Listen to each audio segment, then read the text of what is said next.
Meet the school's absolute heartthrob. Literally every girl is obsessed, but he is total ice and curves absolutely everyone. Fast forward to gym class. He is obviously dominating the game, and suddenly a stray ball rolls right up to the girls' squad. Naturally, Lee Nara sees her chance and decides to flex her sickest kicking skills for the guys. Huge mistake. She boots it so wildly that her sneaker actually launches off and snipes him right in the face. He immediately asks if she targeted him. Panicking, she swears it was a total mistake. But Nam Gun-woo just stares at her sneaker and casually mentions he needs to double-check something. He completely invades her personal space, sending the surrounding fangirls into a total meltdown. Meanwhile, Nara is freaking out internally like, wait, is he seriously smelling my scent? He quickly pulls back and shields his nose. Completely horrified, she stands there paralyzed, thinking there is absolutely no way. I shower perfectly every single morning. This dude must be completely insane, so please do not jump to any gross conclusions. Plot twist though. He was actually inspecting a creepy hex seal on her collarbone, giving major anime villain vibes, honestly. The second he walks away, the entire female population mobs her, demanding to know when they secretly became a couple. They are dying of jealousy over their little chat and begging for tea. Later in private, our girl is obsessively wondering what weird odor he supposedly caught. Still spacing out, she casually leans against a trunk, only to realize she just left a gross, glowing violet handprint behind. Right then, a hidden timer drops. She officially has exactly 4 hours remaining until she literally drops dead. That exact spot instantly starts growing a super creepy demon. Cut to homeroom later, where our protagonist is busy low-key stalking him. The guy is athletic, incredibly gorgeous, and has this magnetic vibe that literally pulls seniors down the hall just to catch a glimpse. She thinks he is totally flawless, diligently studying during lectures, and easily claiming the throne as the ultimate campus idol. But peeking closer, she notices something is definitely off about him. Instead of doing actual schoolwork, his pages are covered in completely unhinged thoughts, like him passionately declaring his love for hot dogs. She decides he is legally a weirdo, especially after catching him having a full-blown, intense debate with literal thin air over his cafeteria order. The bell rings. The weirdly hot guy walks right up and announces he finally pinpointed her exact, mysterious odor. Highly irritated, she snaps at him to drop the weird joke already. He casually drops that she smells exactly like a wild canine, and that her tattoo is actually a lethal hex. Instantly, time glitches, and her death clock hits 5 seconds. With literal moments left, her brain flashes back to her mom swearing that dark magic is completely fake. Completely shook, she lets her garbage fall, yelling out that supernatural stuff absolutely cannot be real here. At 3 seconds, he snatches her wrist, asking if she seriously has no clue about that branding. Right before she responds, the masonry next to them violently detonates. 2 seconds left, and a massive semi comes flying straight for her. You can literally see a twisted demon plastered onto the driver's face. The clock hits 1.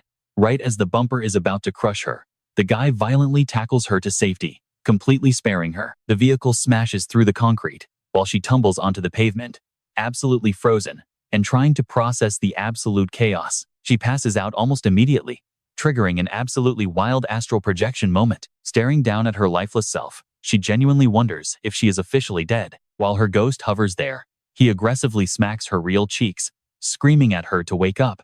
But she is completely unresponsive. Right then, that exact creepy demon from the crashed vehicle fully steps out of the shadows. It glides toward her ghost, gloating about waiting 17 entire years for this exact chance. Since the Slayer's bloodline is finally 17, her energy is completely ripe for the taking. The monster starts swallowing up her astral form, while she screams for anyone to save her from being sucked away. Out of nowhere, his massive punch completely obliterates the monster's gooey body. Totally lost on how he touched a ghost, she feels him snatch her soul. He claims he sees her perfectly, tosses her upwards, and yells to freeze. Jumping insanely high, he flips her completely over and violently stuffs her ghost right back into her meat suit. Waking up hiding in a wardrobe, a booming voice echoes from outside, complaining that the bedroom is totally empty. Plot twist. It is absolutely not human. A massive feline holding a dagger in its jaws strolls in, annoyed because it definitely smelled fresh meat. Scanning the area, the beast finds Zilch. Its glowing emerald eyes stare right where she is hiding, but it awkwardly looks right through her instead. Totally confused, she strongly believes she is just having a weird nightmare. Right then, he rips the wardrobe open. She absolutely loses it and bolts out, fully convinced the beast finally caught her. Realizing it is just the school idol, she breathes again, asking if he noticed the chatting beast. He denies it entirely, but she stubbornly stands her ground. Rolling his eyes, he points down at a tiny feline baby, bluntly telling her it is just a normal pet. Suddenly, his mom pops up out of nowhere, gasping and asking if this is his secret girlfriend. Visibly annoyed by the whole thing, he immediately shuts it down. It finally clicks for Nara that mysterious voice wasn't some random hallucination, but his stunning mom, not an actual chatting big cat. Plus, Oren spots that weird hex scar right on Nara's throat instantly. Once she says hi, Gunu totally tries kicking her out, but his mom blocks him, demanding she join their meal. Then the siblings crash the party. Nam Guihan, who is 27, and 18-year-old Nam Hondo. Nara totally knows Hondo, the school's famous theater upperclassman, and is shook by how wildly gorgeous he looks face to face. She cannot stop staring at him, convinced those insane visuals belong straight on a Hollywood red carpet. Seconds later, Mama Nam Oran shouts that food is ready. Pulling up a chair, Nara instantly catches some seriously weird, awkward vibes around them. The mom is just relentlessly staring holes into her, whereas the middle bro, Hondo, acts totally salty, completely ignoring the meal while glaring daggers at the wood. On top of that, Gunwoo stays awkwardly mute, plus their literal pet feline is dining right up there too. Super creeped out by the awkwardness, she just desperately wants to bounce. Honestly, the oldest bro, Guihan, is the sole normal one, sweetly passing dishes and telling her to just chill. Out of nowhere, she spots this tiny white quill resting on Guihan's shirt and reaches over to flick it off. As her fingers hover near, the whole squad shoots her terrified glances. Gunwoo screams at her to pause, but bam, she touches it, and a massive bird wing bursts straight out of his spine. The dude totally freaks out, yelling while literally levitating off the ground. Shook to her core, she wonders out loud if he's some holy spirit, until that fantasy tanks as he instantly morphs into a literal rooster. Super annoyed, Gunwoo calls the meal a total flop. He completely ignores the chaos, demanding how she actually canceled out his bro's magic disguise. That is when Mom drops the major truth bomb. Our girl comes from a long bloodline of beast slayers. The siblings are collectively mind-blown. Taking advantage of the drama, the kitty begs to drop the act, shapeshifting right into a young kid. The matriarch snaps at her instantly, calling out the fact her striped furry backside is totally exposed. A huge screaming match over seasonings kicks off, pushing Hondo past his breaking point. He whines about constantly swallowing roasted bulbs, hidden in everything from breakfast batters to desserts, claiming the foul flavor is basically a war crime against his taste buds. This complaining sends his mom into a total rage, commanding him to just shut up and chew. A crazy dark energy wraps around her before she violently hacks a loogie onto his face. Hondo, a total germaphobe, absolutely loses his mind and panic shifts into a massive swine. But once he rocks the hog body, his whole sulky vibe completely flips. He goes goblin mode on the feast, hyping up the flavors while completely inhaling the dishes in mere moments. Our girl is shook. The campus heartthrob everybody thirsts over is literally a farm animal. The whole dinner instantly crumbles into absolute domestic madness. The swine screeches at his mom for making him grossed out. The rooster grumbles about bringing a random outsider here, while the tiny kid totally roasts Gunwoo for making her play pet kitty. Totally done with their toxic squabbling, the matriarch shrieks for absolute silence, and going full psycho mode, erupts into a colossal beast, absolutely wrecking the dining setup. Right then, it hits Nara that wild predator lounging upstairs earlier wasn't a hallucination at all. Without even thinking, she whips out her mobile to snap the mess, sending the furry clan into a massive panic, screeching for her to trash the photo right away. Terrified, she questions if this apex predator plans on snacking on her. Chilling out, the mom waves it off as fake news, diving deep into the ancient Dangun myth. She breaks down the folklore, where those two creatures hit up a cavern wanting human bodies. Yet just the grizzly made it work. The part those history books skipped over, though, is how a bunch of other wildlife crashed that same spot. And this crazy household? They share DNA with the losers who flopped the humanity test. Gunwoo starts sweating, demanding why she is dropping classified lore on a random peer, completely brushing past his freakout. The girl stares him down, asking the real burning question. Is he a fake human too? Catching that intense interrogation, a totally wicked grin creeps onto the guy's lips as his relatives stare, completely shook. The rooster cringes at the awkwardness, while the hog flexes logic, claiming speech proves they aren't basic farm creatures. He finally speaks up, claiming he is a regular guy. However, his mom cuts in with a super creepy edge. She claims the whole beast versus slayer thing depends on how you look at it. Honestly, she treats this sudden hangout like massively bad vibes. Grabbing the girl's shoulder, she shuts down the chat, radiating seriously dangerous, villain-level energy. The matriarch adds a final thought. Viewing this as two normal teens crossing paths might just make it pure destiny. She looks right at the girl, daring her to guess which way this whole thing plays out. Right then, his mom drops her disguise. She taps the creepy fox scar on the girl's skin and flashes a weird paper slip with red ink. Because she dodged the Grim Reaper and beat the hex, the mom warns her that her life is about to get seriously flipped upside down. Shoving the paper into her hands, the woman tells her to slap it on her bedroom door if things get sketchy, since the symbol acts like a magical hotline. After that, she casually drops that it's getting super late and kicks her out to head back. Snatching up the talisman, she dips from their place, totally doubting how some random scrap of paper could link anyone together. A super weird vibe washes over her, making her completely freak out and quit this supernatural drama. Without even thinking, she tosses the warding slip into the dirt and bolts. Back at the crib, Yunwoo's big bro is stressing, asking if letting her walk out alone was actually a smart move. Their mom just chills, totally unfazed, promising them the kid is absolutely coming back. If she doesn't, the mom casually notes that Fox will literally end her. Miles away, the girl finally crashes, catching her breath and feeling so hyped she got out alive. Plot twist. Though that warding paper she ditched somehow magically teleports right into the bottom of her bag without her having a clue. The second she walks through the front door, her own mom starts nagging her about missing curfew, but she ignores it, totally drained, and faceplants into bed. Talk about a cursed Tuesday. Getting smashed by a truck, nearly losing her soul to a demon fox, and finding out shapeshifters are totally real. She was praying it was all just some massive, twisted hallucination. Fast forward to morning, and her mom is screaming her name, yelling about missing the first bell. Realizing she overslept big time, she bails without grabbing a bite, splashing water on her face and sprinting out with her shoes practically falling off. It felt like a totally normal commute until she hit the bus stop and froze. Piggybacking on some random guy texting was this absolute nightmare fuel monster. She physically freezes up, and it gets way worse when the demon snaps its head around, glaring right at her and asking what her problem is. Her heart drops into her stomach.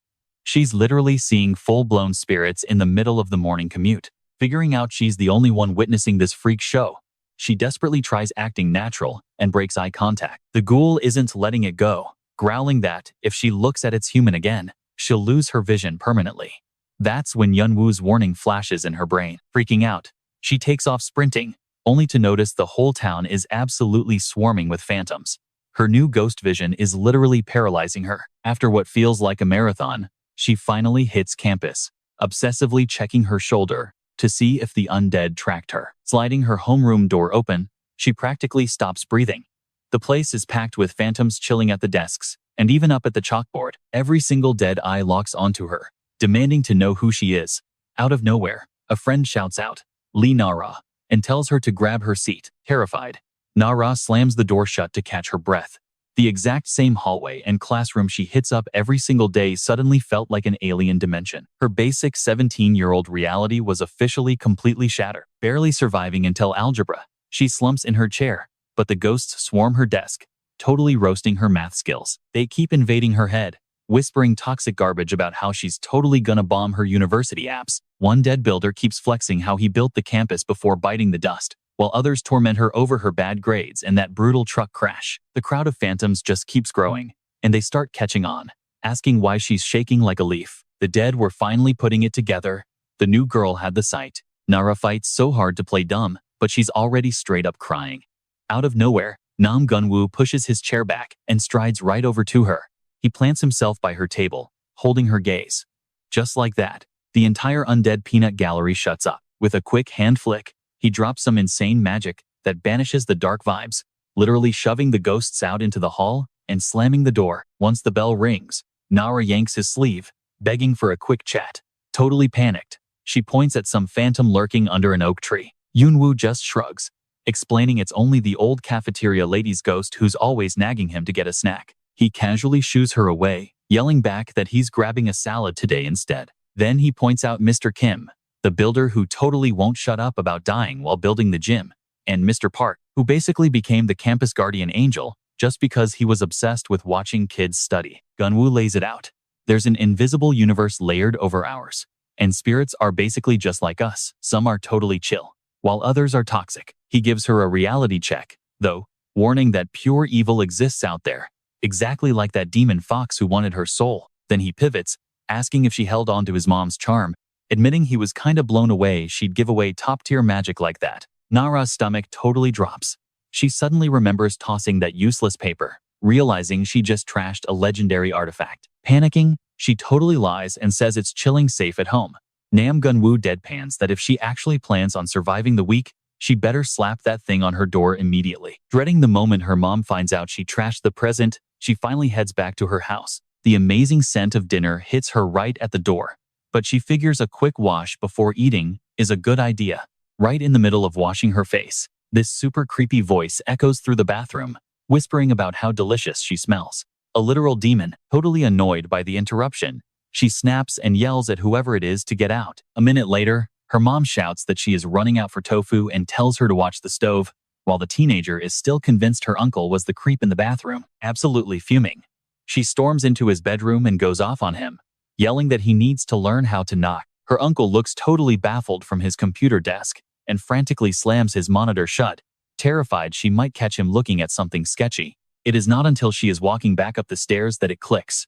Right there on the steps, this massive, horrific beast is creeping toward her. It hits her like a truck. That freakish thing had been perfectly mimicking her uncle's voice the whole time. Freaking out, she sprints to her bedroom, slams the lock, and suddenly remembers her bestie warning her that evil spirits are actually real. The phantom starts mockingly begging her to knock, while the beast tries to phase right through her wall, totally obsessed with her scent. It pushes right past the charm her mom gave her, but thankfully, her voodoo choker pulses with this crazy energy that blocks it from getting all the way inside. Panicking, she snatches the dumbbells her uncle bought her and stacks them into a cross, which actually makes the nightmare back off for a second. But of course, she clumsily kicks the dumbbells over, giving the freak a perfect opening to choke her and literally rip the soul straight out of her chest. Swinging her school bag like a baseball bat, she smacks the beast as hard as she can. Shockingly, the hit blasts the monster backward, burning it with some hidden magical paper. She suddenly realizes the protective charm she thought she ditched had been chilling at the bottom of her bag this entire time.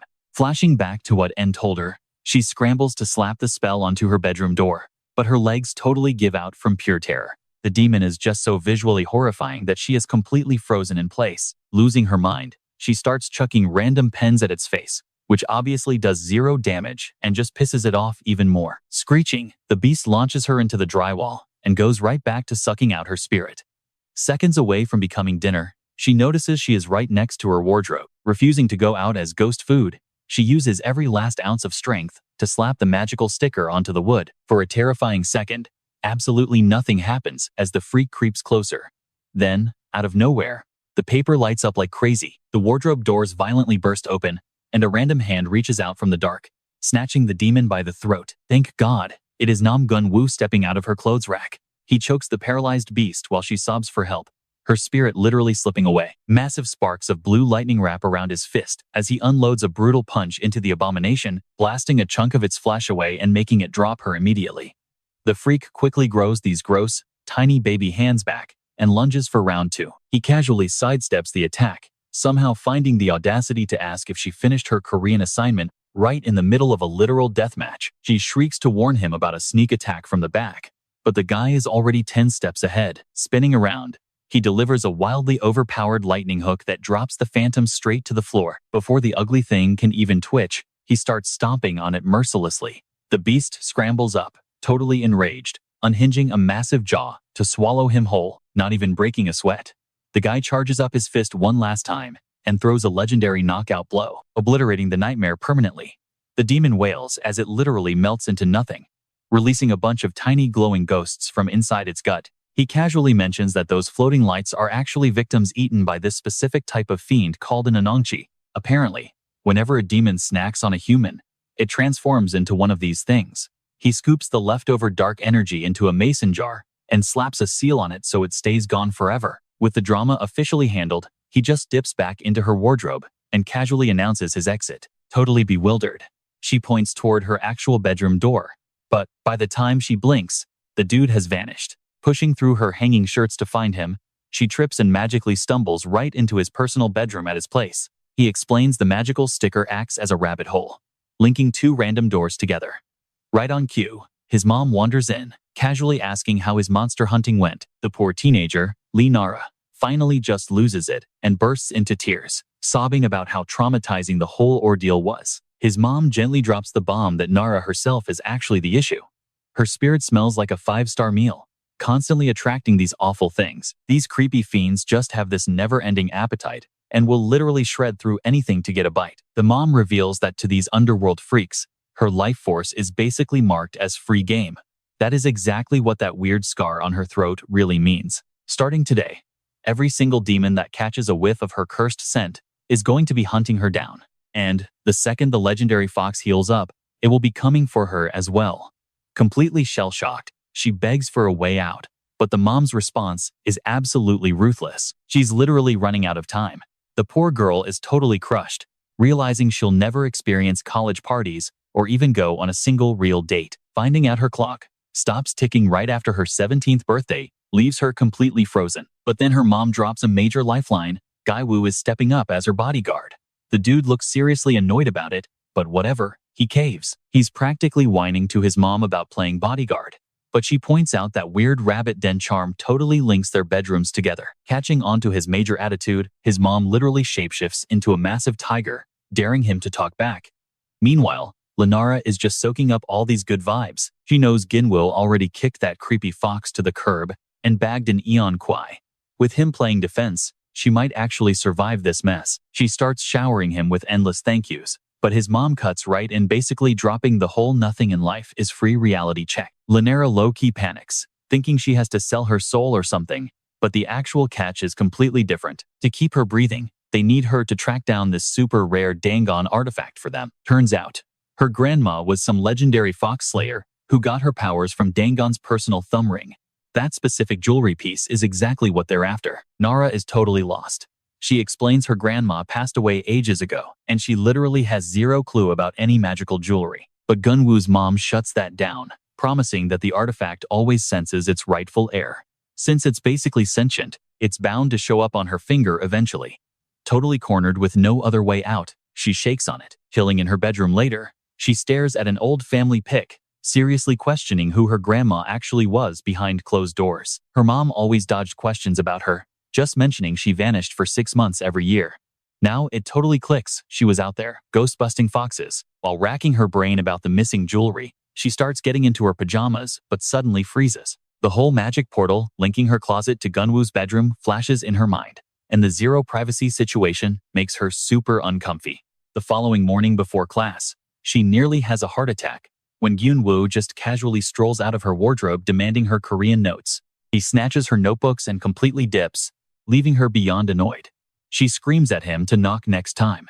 Cut to his place, where his mom is intensely studying that creepy phantom they locked up. Out of nowhere, this dude Pungbeek literally vaults right in through the window. She roasts him for ignoring the front door, but he claps back, saying she's acting way too mortal. For mythical creatures, window hopping is basically top-tier etiquette. He drops a heavy warning that the clock is seriously ticking. If she's actually serious about snagging a human life, she better start hustling to cleanse the block and trap way more sketchy phantoms. He spells it out.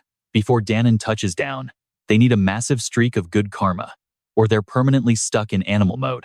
Meanwhile, back in her bedroom, an insanely loud guitar riff starts blasting straight out of the wardrobe. Totally fed up, she rips the door open, only to catch Gunwoo shredding on his bed in nothing but his boxers. She begs him to cut it out so she can actually get some sleep. The guy mumbles something about the rockstar lifestyle but finally gives in, tossing the instrument aside to crash. Through the quiet, she whispers a quick thanks for having her back earlier. He catches every word, but plays it cool with total silence. Despite the physical walls, that weird portal magic made them feel super close. Fast forward, and the duo starts hitting up the high school commute together every single morning. Obviously, the whole campus notices immediately. The rumor mill goes into overdrive with everyone totally convinced they're a secret couple. The mean girls are seething with jealousy, and all that toxic drama ends up luring in a super pissed-off dark entity lurking in the background. Feeling cornered by everyone's aggressive questioning, Nara frantically shuts down the dating rumors, terrified that spilling the real tea would make her an even bigger target. But the furious phantom creeps up, screeching that she's totally faking it. It just loops the word over and over, before dropping a deafening shriek that literally zaps every ounce of her energy. Yoon-woo catches the shadowy figure, zooming past him with major killer vibes. But he's completely clueless about the drama that just went down. The phantom drifts toward the stairwell, muttering how toxic she is. Right on cue, this super sketchy voice slithers out of the darkness, offering a twisted hand. Cue the shady fox demon, stepping up with a master plan to completely erase her from the picture. In 0 seconds flat, the fox just swallows the screaming phantom whole. The beast instantly bulks up, morphing into this disgusting, supersized nightmare dripping in dark goo. Creeping up the steps, the mutant realizes it's still starving. To get an epic power-up, it needs an all-you-can-eat phantom buffet. It doesn't take long to lock onto victim number 2, that weird cafeteria ghost just chilling in the branches outside. Scaling the brickwork like a total creep, the dark beast closes the gap and corners the floating spirit. Without a shred of guilt, it mockingly says grace and inhales the helpless thing. Meanwhile, the bell finally rings, and Nara can't shake how suspiciously dead the hallways feel. The instructor finally cuts them loose, sending the whole squad packing for the afternoon. Heading out, Yoon-woo checks if she's spotted any phantoms, guessing they probably clustered together for some kind of show. But Lee Nara notices her usual shadow, the lunchbox phantom, is totally missing. Hearing this puts Yoon-woo instantly on edge. Snatching some chalk from his pocket, he sketches a massive white ring on the floor and pulls her right into the middle. He promises her that sticking inside this exact boundary keeps the nasty demons, the quiz entities, totally blind to her presence.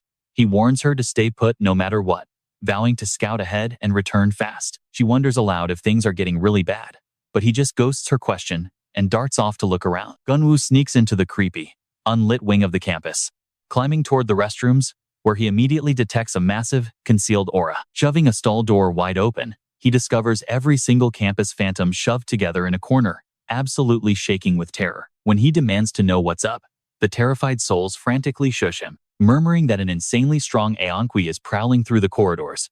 But before Yoon-woo can even blink, the fox phantom materializes, swallowing the group whole and mutating into a massive, nightmare-inducing beast. Stunned by the pure chaos, Yoon-woo glares down the beast, who immediately demands to know Lee Nara's exact location. Back at the chalk ring, the terrified teen aggressively texts Jin-woo, desperate to know his location and pleading for his quick return. He spots the texts, but is way too busy staring down a demonic fox to type.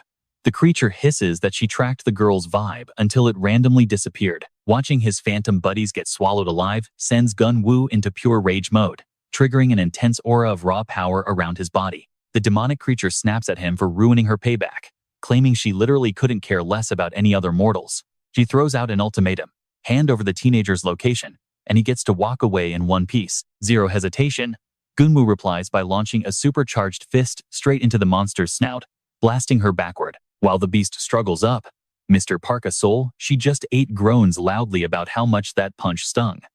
Thrown off by the talking stomach, Yoon-woo totally drops his guard right as the fox whips one of her 9 massive appendages at him, slamming him violently through a restroom door.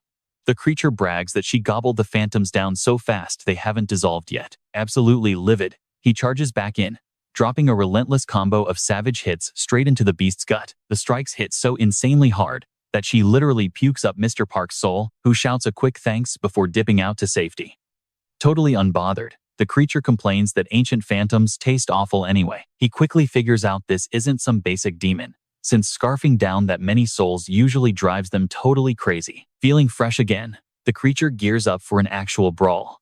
Meanwhile, he promises to beat her down until every single captive escapes. He charges up his fists, but a weird phantom randomly bursts out from one of the plumbing fixtures. Swerving away just in time, he realizes it's a total fake-out. The beast literally shifted an appendage into ceramic to strike him. The beast mocks him to check his footing.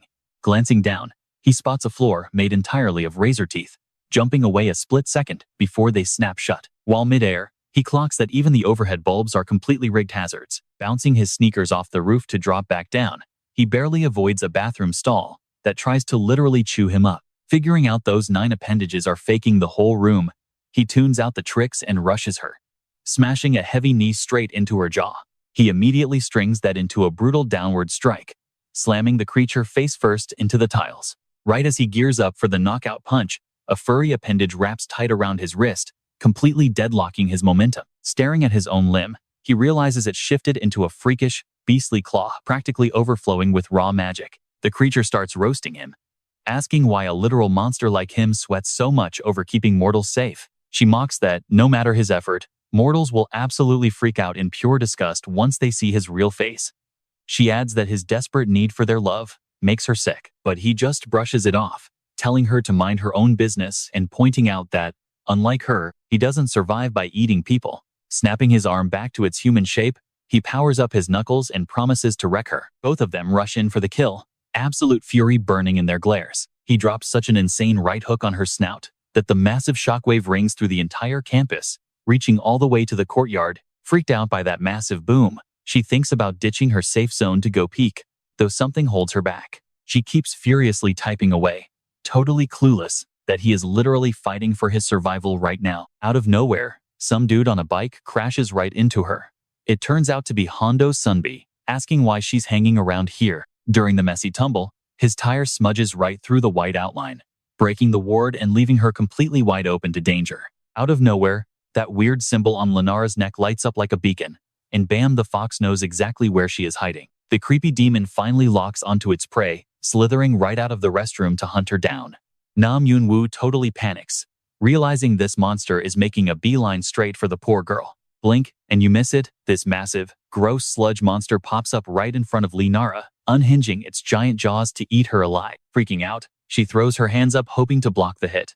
But when the beast snaps its jaws, it completely whiffs and misses the teen. Middle brother Hondo Sunbi actually pulled through, casting a solid magic shield to block the hit. The demon then spots a glowing rune circle sketched on the floor, literally trapping it from stepping any closer. Totally grossed out by the monster, Hondo blasts the phantom backwards with a blinding wave of light. He flexes, bragging that the beast's hideous vibe ruins his gorgeous aesthetic, sparking up an aura he swears makes him completely untouchable. Lee Nara low-key thinks flexing his ego shouldn't actually work.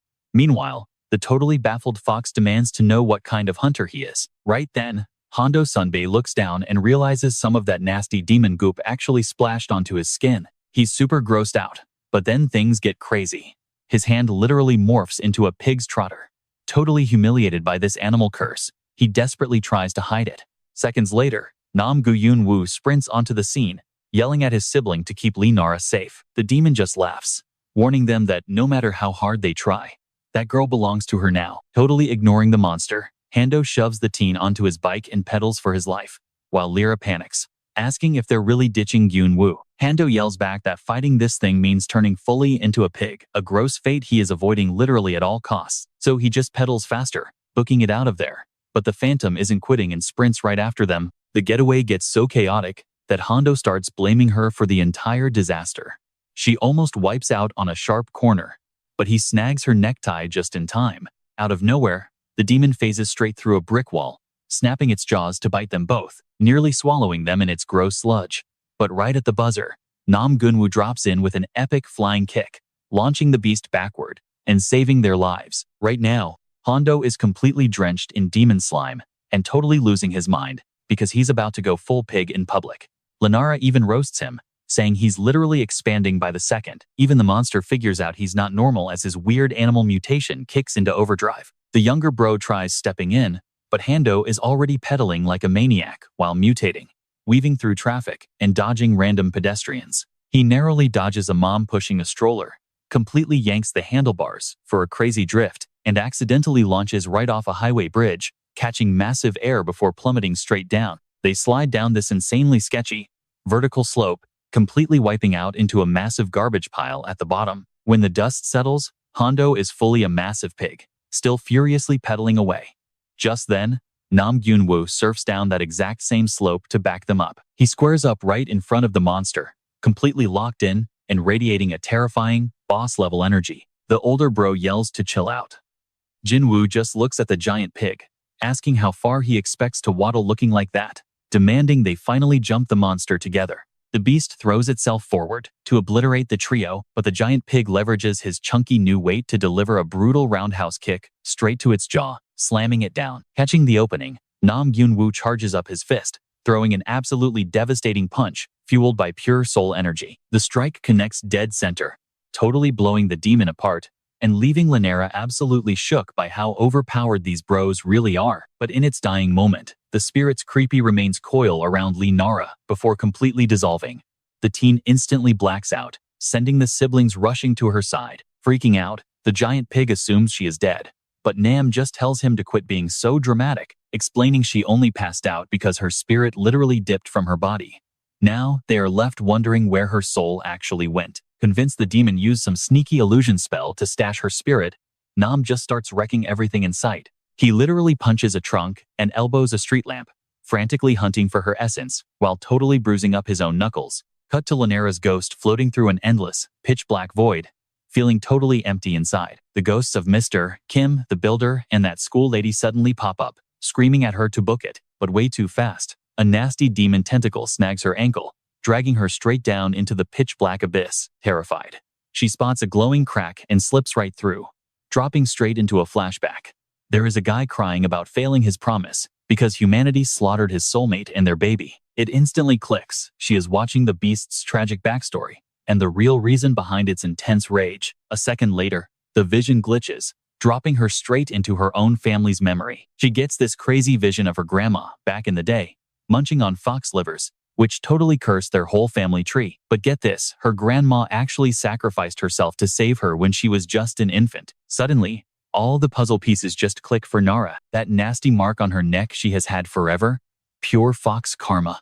While this goes down, her mom's voice echoes in the back, totally losing it and screaming at the grandma that she is done with the drama. The flashback reveals her mom packing up and bailing with baby Nara in tow. Her grandma is practically on her knees, pleading, warning that if they do not break the hex, the baby is doomed. But her mom is so over the supernatural nonsense, yelling that she is going to raise the kid to have a totally normal life, miles away from this freak show. Plot twist though, this is not even Nara's memory.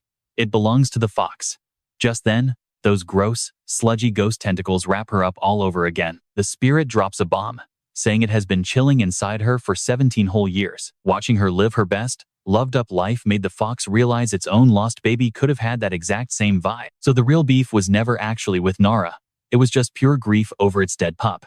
Out of nowhere, the whole setting glitches and shifts. Rocking her ghost form, Nara drops into a brand new flashback, creeping on her grandma from way back when. Freaking out, she screams at the top of her lungs, hoping she will hear her. Then, absolute magic happens. The grandma actually hears her future grandkid calling out from a literal memory.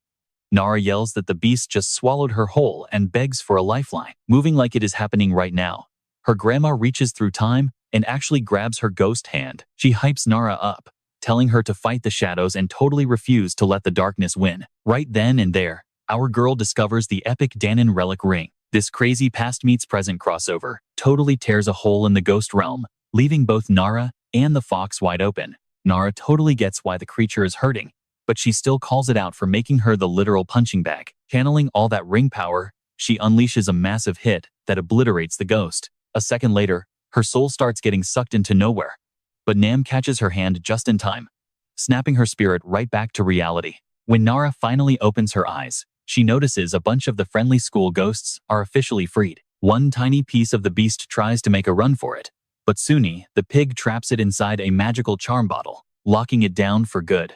Now that the fight is over, Gunu has to actually stuff Nara's soul back into her body. He drops a quick warning about the insane pain, then brutally shoves her ghost back in without any countdown. It hurts so bad, but then this insane blue glow explodes from her out of nowhere, leaving everyone completely shook. She snaps awake, and right there in her palm is her grandma's legendary ring. Surviving that mess left the trio starving and dead tired, so they hit up a local mart for snacks, while Nam grills her about the jewelry. Nara drops the wildest story, explaining how her grandma literally broke the laws of physics to hand it to her from a flashback. Her brother thinks she is totally tripping, saying ghosts in memories cannot actually see you. She admits it makes zero sense, but she is honestly just thrilled she got to chat with her grandma again, even if it was just a quick second. Once they get home, they hand the bottled ghost over to their mom, who gets totally mesmerized by the ring too. She reveals it is a mega rare item that boosts ghost powers by 100 times, making everybody instantly obsessed. Mom tries to slip it on first, but the jewelry literally says nope and pops right off her hand. Her big bro pulls the oldest sibling card and demands a turn. He puts it on, flashes super bright, and legit grows angel wings for a hot second. But the hype dies instantly when he straight up turns into a chicken and faceplants onto a chair. The ring zips right back to Nara. Nam just smirks and says the shiny thing obviously picked its true boss. Being totally clueless about how big a deal this is, she slides it onto her thumb, and bam, a crazy bright light blinds the entire room. The whole building starts quaking like crazy while this massive indoor hurricane kicks up. Then this super metallic smelling red stuff coats the table, and the insane energy surge forces everyone to accidentally shift into their animal modes. Right in the middle of this chaos, a creepy random guy just spawns midair in the living room. This dude decked out in full animal furs pops up, flexing that he is the legendary hunting god. He says he has been chilling out waiting for the next heir, declaring Nara is officially the main character. While everyone is frozen stiff, the guy promises to spill some serious tea about her life, finally dropping the ultimate secret. He warns her about monsters walking around in human disguises just to wreck stuff. Her disguised family standing right behind him starts hardcore sweating. Catching on to the bad vibes, Nara frantically distracts the ancient dude to save her family from getting totally busted. He totally gets that dark forces crave this ancient item, meaning our innocent girl Nara is basically a walking target now.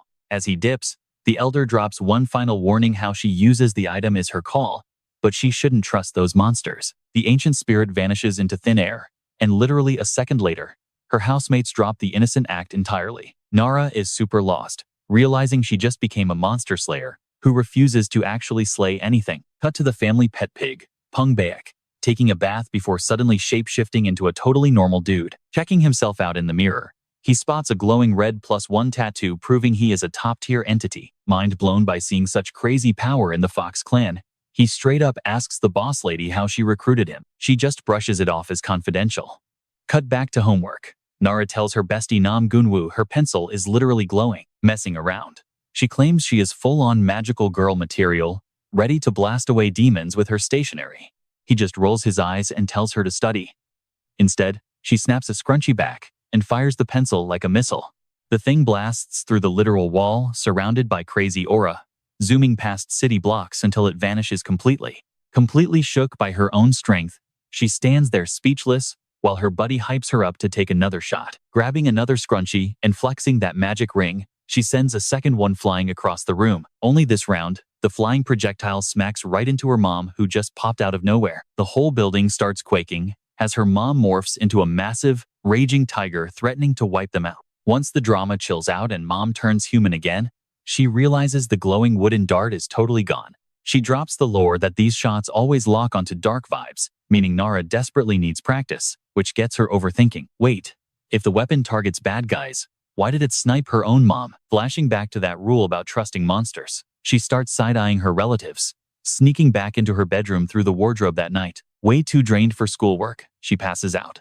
But around midnight, she wakes up craving snacks and heads out to raid the fridge. Shutting the fridge, she practically bumps noses with a super creepy shadow figure just chilling in the dark. Freaking out internally, she plays dumb and tries to walk away until she hears someone moaning in absolute agony. Turns out the phantom has her exact stationery jammed into its heart, aggressively demanding she pull the thing out. By sunrise, our girl is basically a zombie.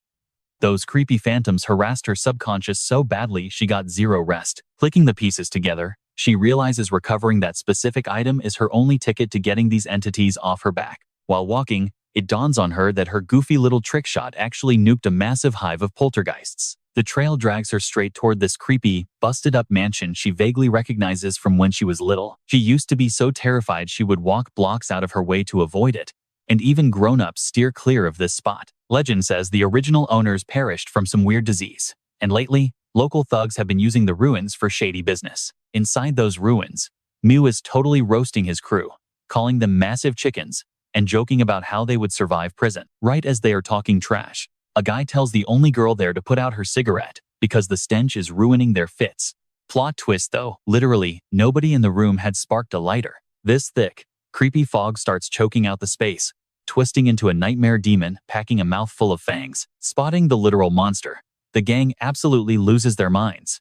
Meanwhile, we jump back to our main girl chilling outside the gate. Yellow crime scene tape is everywhere, since those teenage trespassers vanished into thin air without a single trace. Super anxious but nosy, she decides to peek around the perimeter just to make sure things are safe. She stumbles upon this absolute unit of a tree, And, wild enough, her missing writing tool is jammed deep into the bark. It hit her just how insane the distance was from her bedroom to this exact spot. Her brain clicks back to her mom explaining how these magical projectiles act like heat-seeking missiles for bad vibes.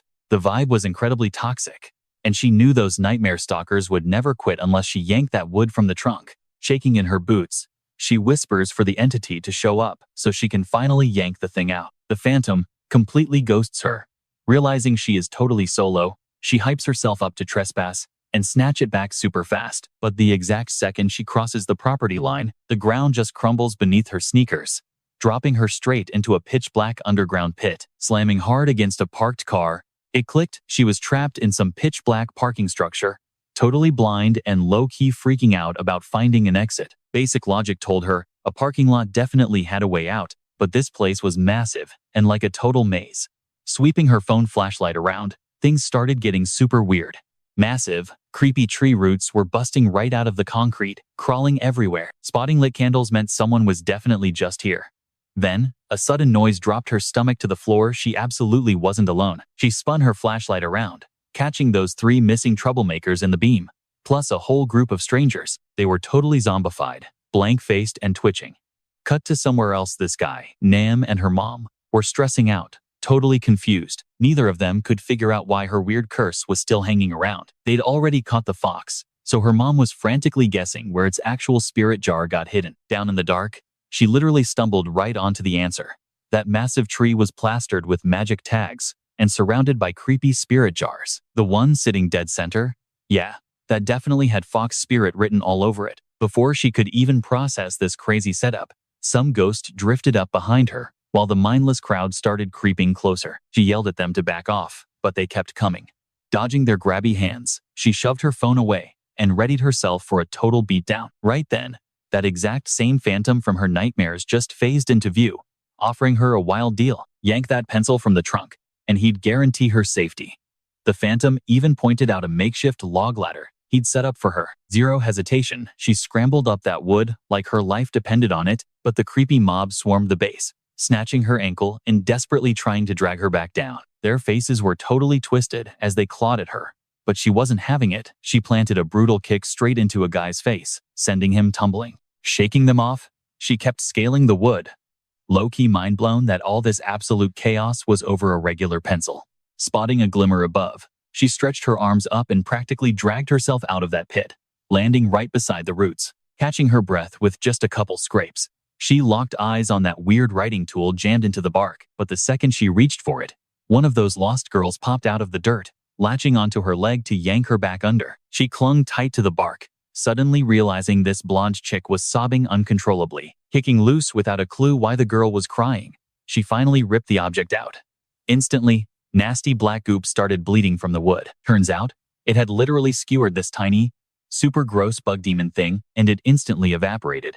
She thought she was finally safe for like 2 seconds, until a massive foot smashed out of the bark. This absolute unit of a beast busted out, screaming that she'd just liberated him. Locked up for 70 years, the raging giant screamed about a dude named Pungbeek who trapped him, swearing total payback. Frozen with fear, she realized she just unleashed something completely terrifying into the world. The beast roared about watching its family completely crumble while stuck in that wood, entirely helpless. Suddenly, this sketchy guy in a sharp suit appeared out of nowhere.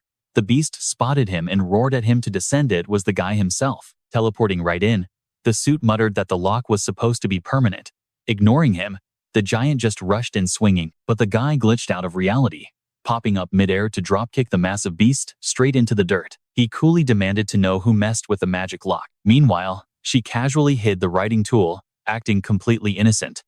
Then, the guy barked at the giant to get back in its cage. Super ticked off, the massive beast threw a brutal punch at the suit's chest, but he barely even flinched from the hit. The giant tried to absolutely flatten him with a backhand, but the dude blocked it like it was nothing. Acting incredibly cocky, he offered to let the beast live if it just crawled back inside the wood right then. The giant kept raining down massive hits, but the suited guy was literally unbothered. Realizing punches weren't cutting it, the blue beast spat a huge wave of flames. The guy just swatted the fire away with one arm, totally bored. Just as the suited dude got ready to snap back, the beast pulled a seriously fast move. Blinking out of sight, it reappeared right next to her, snatched her up, and literally vaulted away from the fight. The creature bolted through a shadowy doorway with her, slamming it shut so fast. Seconds later, the guy busted the door open, swearing he was going to literally rip the beast limb from limb. But a few steps in, he spotted a tiny crab on the ground. Total trap alert. A magic circle instantly teleported him to some random empty beach. Right, smack in the center of a sand-sketched heart, sat a door, complete with a sign welcoming him to Busuzan City. Pungbeek completely lost it. He instantly knew a nature spirit set this up, the exact same scam that tricked him 70 years back. Tucked away somewhere secure, the massive beast checked if the teen wanted a snack. He couldn't help but stare. She looked flawlessly like the girl in a vintage picture, rocking the exact outfit. When he questioned her motives, she casually mentioned grabbing a pencil from the bar. The beast corrected her right away. That object was actually an arrow that shattered his magical cage. Right then, her ringing mobile totally shattered their deep conversation. Her buddy Gyunwoo was blowing up her phone. While the monster zoned out, she made a break for it, desperately planning to scream for rescue. But the giant easily beat her to it, swiping the device and totally obliterating it. He insisted she was perfectly secure here, since the estate's divine protector was finally loose. Panic flooded her when she realized he was holding her hostage. Just then, that blonde lady from downstairs showed up completely clear-headed, begging her not to believe the monster. She spilled the dark truth. This guy locked them all below. He was 0% protector and entirely a beast, treating the residents like an all-you-can-eat buffet. The beast totally pushed back, insisting Pungbeek was the actual villain here. He smacked the blonde to shut her up, and she dropped cold instantly, leaving the teen totally frozen. Suddenly, the other underground captives rushed the giant, screaming at the schoolgirl to bail out the window. She sprinted for her life while the beast swatted the two guys away like flies, smashing them into the drywall. Panicking, the giant begs her to hang back, arguing the captives are brainwashed, and Pungbeek will absolutely snatch her outside. She is totally torn. Then it clicks. Pungbeek questioning if she unleashed the beast, plus the older woman's warning about hunter arrows tracking pure evil. Connecting all the dots, she realizes the trenchcoat guy wasn't lying, and makes a mad dash for the door. Furious that she didn't listen, the beast blocks her path, brutally slamming her chest into the plaster and knocking her out. Once she blacks out, a mental link snaps. That hat-wearing guy hanging out with her? Totally just a puppet being manipulated by Pungbeek. That hit completely crushed the signal. Miles away on a rooftop, the actual Pungbeek senses the dead signal and sprints toward the chaos. Meanwhile, at the creepy mansion, the blue monster figures he should grab a bite before fighting the bad guy, feeling pretty bad about hurting the teen, thinking he honestly did it to save her. Right on cue, a ride rolls up to the busted property. Nam and his ghost hunting crew are packed inside. The mom totally picks up our main girl, Lee Nara's magical vibes radiating from indoors, even as her boy teases she's relying on a location tracker. Popping the trunk, the squad gears up with charm-covered weapons, totally prepped for a ghost beatdown. Mom is super obsessed with guarding her artifact, but Nam only cares about rescuing Lee Nara. He jumps straight into action, smoothly leaping the fence. His mom spots a super weird vibe off the yard's tree. The crew pounds on the entrance, getting zero response. Pushing it wide, they step into a completely creepy, pitch-black void. Nam's older bro blocks their path, calling out a magic-triggered portal trap that could easily dump them in the middle of nowhere. He promises to crack the old hex in minutes, but Mom has zero chill. She literally tears the doorway off its frame, declaring they're on the clock. The squad storms the place, looking for N. Within seconds, Nam stumbles onto something totally messed up. He spots the missing blonde girl and the other hostages breathing, but literally merged into the drywall like they were built into the foundation.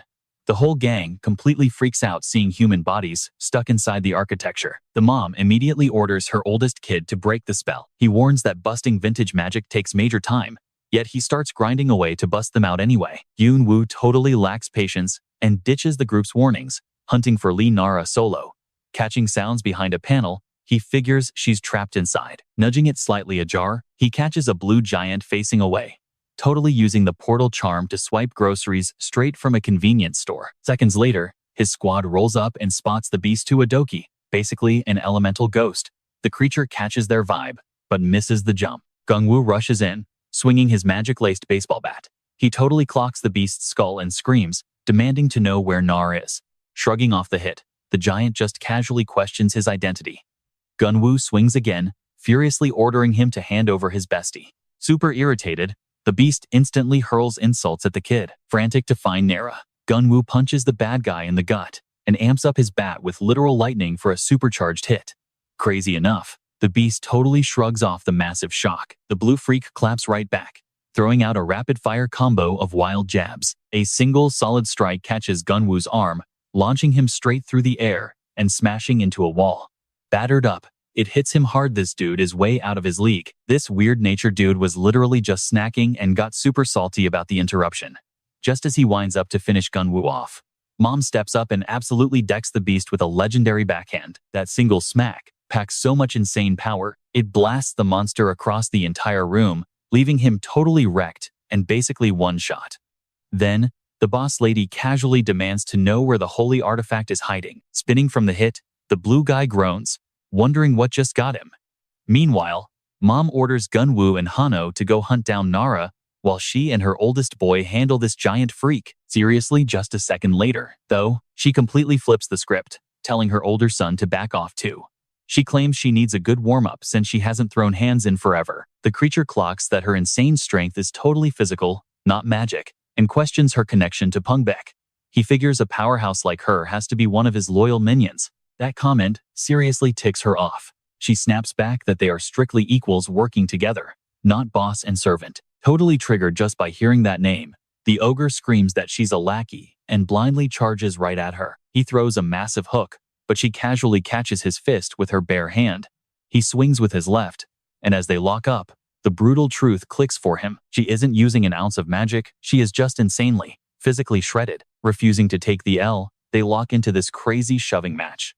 The beast admits she's tough, but she just laughs it off, flexing that she's not even trying at 50% yet. The beast snaps right back, claiming he isn't even at 25% of his max, and they just start violently trash-talking while trying to overpower each other.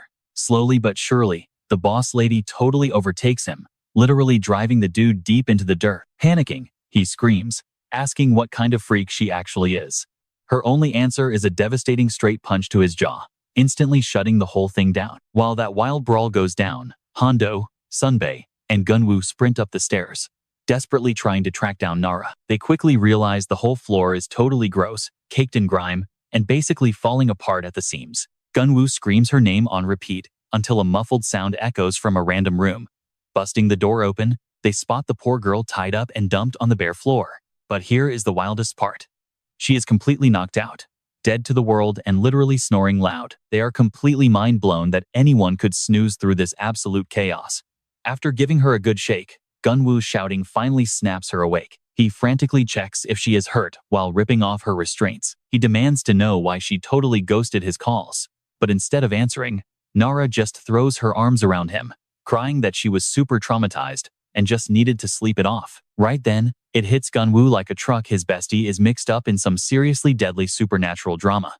Cutting back to the main brawl, that stubborn blue ogre still refuses to tap out. He and the tiger lady trade a few more brutal blows before the beast suddenly tackles her, bulldozing her straight through the drywall and wrecking the entire house. Getting totally sick of having her spine absolutely crushed against every single beam, the woman decides she is officially over it and morphs into a massive, terrifying tiger. 2 brutal slashes later, she completely tears the beast apart, leaving him absolutely speechless at her crazy glow-up.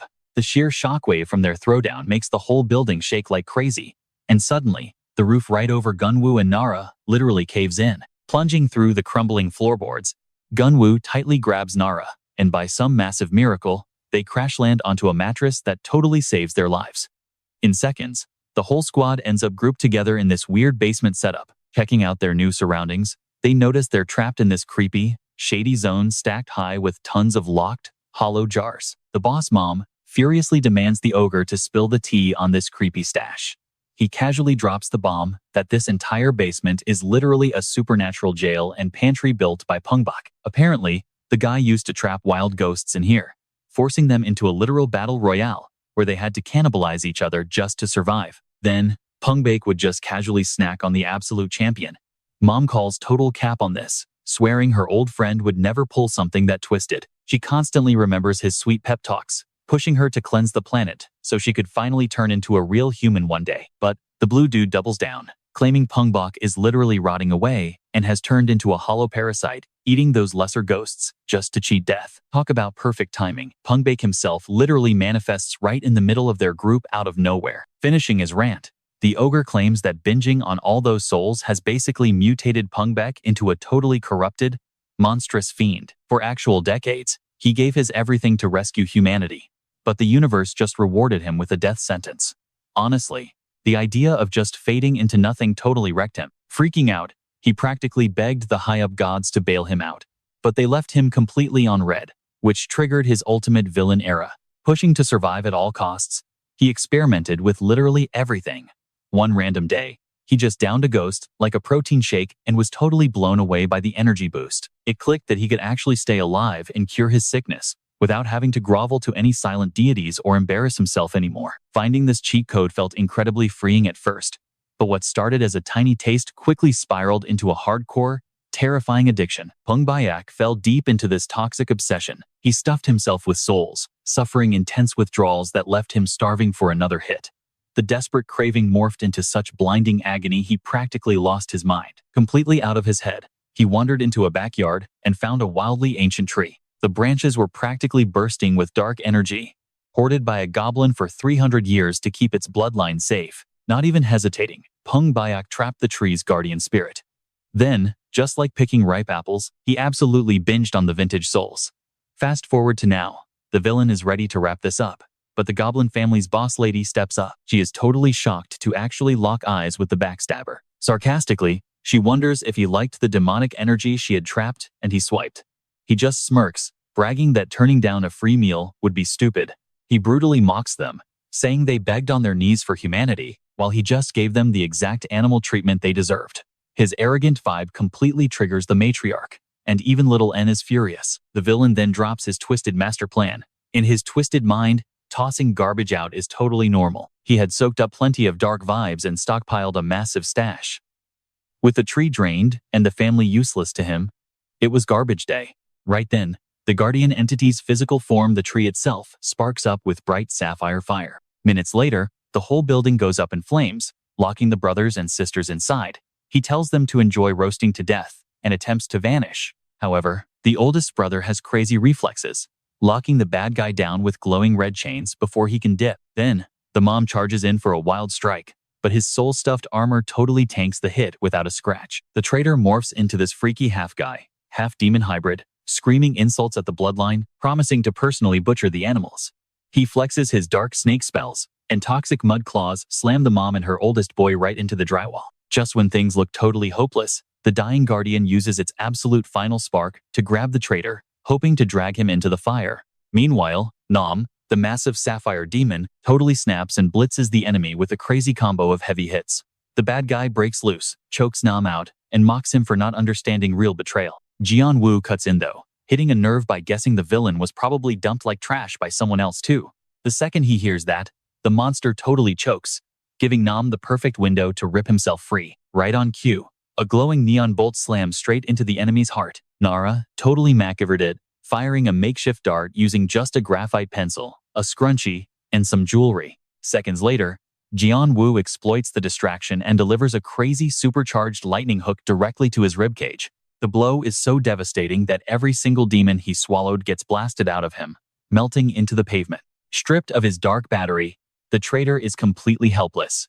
His physical form just gives out, his features literally dripping off. Totally stunned, he screams at Nara for ruining his masterpiece by unleashing the goblin and hitting that snipe. He promises to hunt her down forever, but the goblin boss shuts him down, swearing he is already dead meat. Desperate, the bad guy blasts a massive shockwave of black magic, bringing the entire roof down to cover his fiery exit.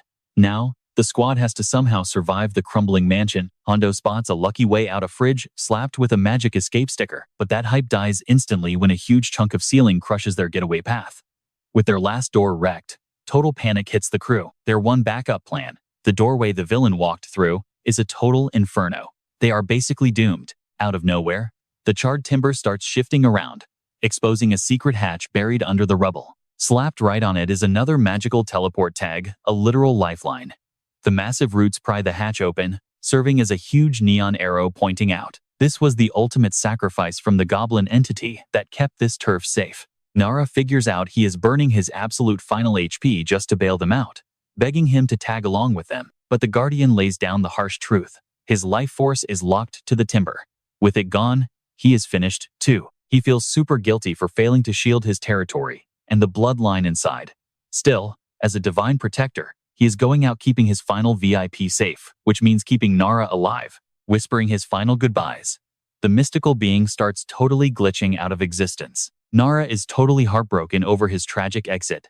Catching her freeze up, Nam violently yanks her wrist, so they can sprint through that portal before it closes. She tosses one last glance over her shoulder, only to watch the Goblin Guardian turn completely to ash. Super depressed by his sacrifice, she snatches a picture frame off the drywall. She vividly remembers him flexing about how much this household adored him. He had been stuck in that yard for 70 years, and Nara instantly feels terrible for freaking out when they first met. She keeps overthinking it like, if she just had more guts back then, would things have ended up way better? Stepping through that portal dumps the family right into Boo Susan. They're literally group hugging and celebrating their survival, but then a massive glitch happens. Nara and Gunwoo, bringing up the rear, are totally missing. The squad figures out the portal had a strict headcount cap, glitching those two into some random alternate drop zone. Cut to our missing duo spawning in a completely unrecognizable spot. That super creepy, burnt-down mansion? Yeah, it's suddenly looking flawless with an aesthetic, blooming front yard. Gunwoo immediately senses the vibes are totally off. They try dipping back through the gateway, only to bump into this random kid clutching a camera. Nara's brain instantly clicks, remembering the spirit's crazy lore about the bloodline's final heir. Connecting the dots, she realizes that Ghost didn't spawn an exit route. It literally hacked a portal straight into its own backstory. Welcome to 1954. The kid is super confused, so Nara straight up dumps the truth, warning him that Dr. Pungbeek is literally a snake-wielding freak coming for his bloodline. But the kid is having none of it and totally defends the guy. He insists the doctor is this absolute saint curing his mom's sickness, telling Nara to back off with the toxic rumors. Gunwoo chimes in, pointing out that absolutely zero people would believe wild conspiracy theories from random trespassers. Honestly, Nara totally gets it, since she thought the goblin lore was fake at first. 2. She finally feels exactly how hopelessly stuck that spirit must have felt. Knowing that flaking out won't fix a thing, she decides to risk it all on a crazy gamble without a safety net. Completely done playing it safe, she channels her magical ring and literally yanks this dark, toxic aura straight out of the kid's chest. The tiny cameraman is just standing there, utterly shook, while the evil doctor stalks them from afar, absolutely gagged watching Nara crush the demon barehanded. She levels with the kid, explaining that the realest threats are usually completely invisible, and he just has to blindly trust her. To actually back up her claims, she drops that crispy, ruined photo into his hands, begging him to drop his bias and read people's actual vibes. Right on cue, the creepy doctor starts marching their way. Suddenly, their gateway back to the present starts shutting all by itself. Gunwoo starts screaming at her to book it, or else she's going to be permanently hard stuck in the past. Right before diving through, she screams out to the tree-bound spirit, swearing on everything she'll come back to break his curse. The ghost is completely stunned by her vow. Seconds later, the villainous doctor rips the portal wide open, only to find straight-up empty space. Her parting shout was super cryptic to the spirit back then, but it became his lifeline.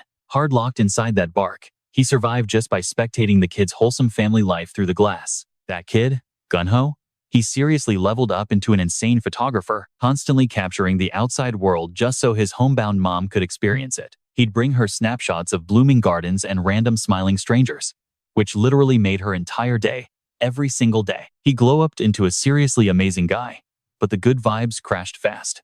His mom passed away, and his dad tragically followed right after. Totally orphaned, he became the ultimate sitting duck for that psycho doctor. Panicking, the guardian spirit was ready to risk literally anything to keep the teen safe. So, he made the ultimate sacrifice, transferring every ounce of his magic into the bloodline's final survivor, praying the guy could just run off and live his best life. The ghost honestly didn't care if he became a hollow shell, as long as his favorite human survived. But the evil doc totally smashed his precious camera. And just like that, the poor kid dissolved into thin air like absolute mist. Dead silence wrecked the entire property, turning the place into a literal graveyard of cute memories while decades of rot took over. The spirit was left completely solo, absolutely hating himself for failing his one job as a protector. Exhausted by the endless isolation, he just started shrieking, praying for someone to either break his curse or straight up delete his existence. Right at his lowest point, when he was completely done with everything, this blinding flash suddenly sparked right in front of him. Turns out, that flash was literally the magical arrow Nara sniped using her archer's ring. It was her crazy time-traveling promise finally landing to rescue them. Snapping back to the current timeline, our duo realizes the whole creepy mansion is totally going up in flames. The massive inferno actually unblocked their exit route, reducing that nightmare trap house into nothing but a massive pile of crispy ash. That giant, cursed tree didn't survive the blaze either. Digging through the wreckage, Gunwoo spots this tiny glowing spark, the literal last remaining fragment of the guardian spirit. He's clinging to life, but looking incredibly nerfed and fragile. Nara is practically sobbing with relief, trying to see if he's responsive. But her partner drops the harsh truth. The ghost's memory is probably wiped, and he's totally gonna fade out soon. Fully panicking now, she begs for any kind of cheat code to save him, but her friend shuts it down, saying it's mathematically impossible unless that dead tree somehow revives. Right on cue, the cops roll up with their sirens blaring, totally yelling at the high schoolers for trespassing in an active disaster zone. A cop checks if they were stuck in there by mistake, adding that some bystander spotted a guy with a gas jug sneaking in. He questions if they noticed anything sketchy, which they totally brush off. Weirdly enough, locals basically cheered about the blaze, gossiping that the creepy empty place had been tanking their property values anyway. Apparently, the stubborn landlord wouldn't budge on selling, leaving the place to rot. This gets Nara super curious, so she asks if the guy is still kicking, though nobody really knows. Turns out, the guy was this big deal photographer and documentary director, Park Gon-ho, who actually died back in 2001. His relatives ended up gifting more than 50,000 of his pieces to the local gallery. Hearing this, Nara and Jin-woo crash a memorial gallery showing for Park Gon-ho. It hits Nara super hard that little kid from way back was actually living his life up until recently. Once inside the exhibit, that glowing phantom butterfly leads the way while Lee Nara gently holds the tiny spirit. Staring at the pictures, the little ghost spots his mom's absolute favorite blooms, amazed that they stay perfectly frozen in time, without ever dying. As it happens, that little dude from forever ago actually took everything Lee Nara said to heart. His mom literally just wanted him to bust out of those gates and explore the massive world. So eventually, he made it happen. He captured sunny shots of grinning farmers, packing his portfolio with all these super wholesome human moments. While checking out the gallery, the duo spots this incredibly gorgeous shot of a mom with her kid. The tiny ghost is just so stoked that Park Gon-ho actually got to experience real life out there. Seeing a snapshot of his actual relatives posing by that tree gives Nara this huge sense of pride, knowing the kid grew into an amazing creator. Gunwoo is totally lost, though he has no clue why she keeps calling a guy who died as a senior citizen a little kid. Out of nowhere, this girl walks up, hyping up the tree pictures and mentioning it was her grandpa's absolute favorite spot, with super deep meaning. Right then, it clicks for both of them. This chick is totally Park Gon-ho's grandkid. The girl, Jia, quickly waves by and heads out. Basically, Gon-ho wasn't the end of the bloodline like the Phantom assumed. Realizing his family legacy was still going strong gave the goblin major closure. Flashing a genuinely happy grin, he literally shatters into glowing little dust specks that float right into the framed picture, finally letting him reunite with his beloved family. Lee Nara wonders if he actually made it, but Nam Yoon-woo isn't sure. He points out that the ghost looked peaceful anyway, resting in an endless, cozy memory. Moments later, Nara's phone buzzes with a call from her relatives. They confirm everyone is safe and demand to know where she and her bro are hanging out. It makes her totally zone out, rethinking the whole crazy day. Walking down a super random shortcut led them straight to the goblin tree, letting them dodge the ambush through a hidden exit. She questions if it was just pure luck or actual magic, ultimately deciding that real miracles happen because people try, not because the universe hands them out. Maybe her mom and dad's ghosts were looking out for her. Crazy enough, the gallery actually featured a portrait of Lee Nara, labeled as the ultimate savior. A bit later, Nara's crew hops on a high-speed rail heading back to their place. Mid-ride, she interrogates her mom about why she ever put faith in Pungbeek. The older woman confesses that even with red flags, she just desperately wanted a fast track to being mortal, totally owning up to the epic mess. Still, Hondo is holding a massive grudge, since he was obsessing over becoming human more than anyone and got severely let down. Her older bro nods that it sucks, yet points out they're pretty much out of options now, throwing out the idea to just keep saving mortals like they usually do. Their mom shoots that down, saying free labor isn't her vibe, and drops the bomb that she is already rebooting her profiles and those underground group chats. So, a brand new squad gets formed, with one major goal: hunting down Dangun's holy artifacts to finally unlock mortality. Cut to somewhere else. This sketchy gang is huddled around a jar, meant for caging souls, with Pungbeek chilling right there among them. He checks if a freshly unleashed ghost is vibing with its physical form. The Phantom, straight out of the bottle, whines that the host feels absolutely garbage. Some other creep tells it to simply snatch a hotter vessel. Dumping the host, the Phantom claims it is off to hunt down a far cooler ride. Dropping its disguise, the nine-tailed fox smirks, knowing Pungbeek didn't just play hero for free, and demands to know his price. The top bad guy shrugs it off as no biggie. He literally just needs the fox to stick to its usual routine, unleashing dark phantoms to feast on mortals, and totally wrecking the planet. But he lays down one strict rule: stay far away from the girl, Lee Nara. He is claiming her soul for himself. The camera then flashes way back. Deep inside this glass orb, hazy fog spins around, while glowing white fire dances. Some guy totally couldn't decode the whispers spilling from it, yet he recognized it as Dangun's holy relic, a super annoying heirloom his wife dumped on them. Having an ancient treasure like that basically painted a giant target on your back for every creepy monster out there. While the dad was stressing over it, his little kid just straight up gulped down the magic orb. The poor guy freaked out, yelling at him to hack it back up right away. These two actually lived out in the middle of nowhere, deep in the Chaoram peaks of Gangwon, totally cut off from society. Little Nam Gunwoo grew up like a complete wild child, catching local wildlife using his brand new ghostly powers. Then, one afternoon, he leaped out of a tall tree right onto his dad and totally sparked him by mistake with that freaky energy, giving him a mini shock. His dad joked, asking if the kid missed him, but he shot that down fast. When asked how he spent his day, the boy casually dropped that he just took a dip in the water. But hanging out in the water wasn't everything. Gunwoo flexed that he was also scaling massive branches and sprinting all over the rugged peaks. Looking stressed, his dad checked if he had been snacking on uncooked wildlife again, but the kid awkwardly dodged the question. The boy then asked if he finally caught that shadow demon, but no luck. That meant the old man had to head right back out on patrol. He felt super bad about leaving his kid totally isolated again. Gunwoo brushed it off, though, just begging him to grab some pizza on the way back. Out of nowhere, the kid asked if his dad was exhausted and if he was still hurting over mom. The old man played it cool, denying the whole thing, but the boy totally saw right through him, since he literally mumbled her name every single night. Super curious, the kid asked why he picked her out of everyone, and his dad admitted it was just out of his hands completely. He gushed about how stunning she was, admitting he lost his absolute mind the second they locked eyes. That intense vibe convinced him nobody else could ever take her spot. She legit made him buy into the whole concept of fate. He broke it down, saying, true fate is completely locked in, even if the entire galaxy literally crashes down. He promised the kid that whenever he found his own special someone, the whole crazy feeling would make total sense. Honestly, the boy didn't care much about the details, but seeing his dad glow up like that was a huge win in his book. Fast forward to the next morning, his dad geared up to track down that evil spirit again. The kid questioned why he bothered hunting such lethal ghosts, wondering if scoring one would seriously turn them into normal humans. His dad shut that theory down. He was just trying to be a decent guy, claiming that acting like a regular person was actually super basic. You literally just need to care about folks, have their backs, and spread some good vibes. Having half monster traits, the boy asked if looking weird was an issue, but his dad said, nope. As long as your actions are solid, your looks totally don't matter. Thinking his old man was a straight-up genius, the kid reminded him about the pizza delivery, while his dad gave him a quick heads up to hide his fluffy tail before dipping.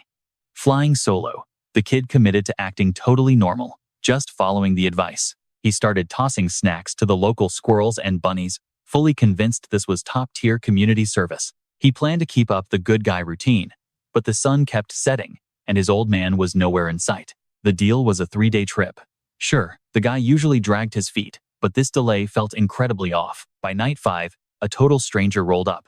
It was Nara's grandma, who casually roasted his attempt at blending in with normal society. Catching a super lethal vibe from her aura, the kid instantly went into defense mode. The elderly lady told him to chill out, swearing she wasn't an enemy and actually used to run with his dad back in the day. But then she dropped the absolute worst update imaginable. Looking heartbroken, she passed him a dusty urn, breaking it to him that his dad didn't make it. She flat out said waiting 10 or 100 nights wouldn't bring him home. Just like that, The kid was permanently flying solo, staring at the ashes. He questioned if this dark twist was the so-called fate his dad hyped up.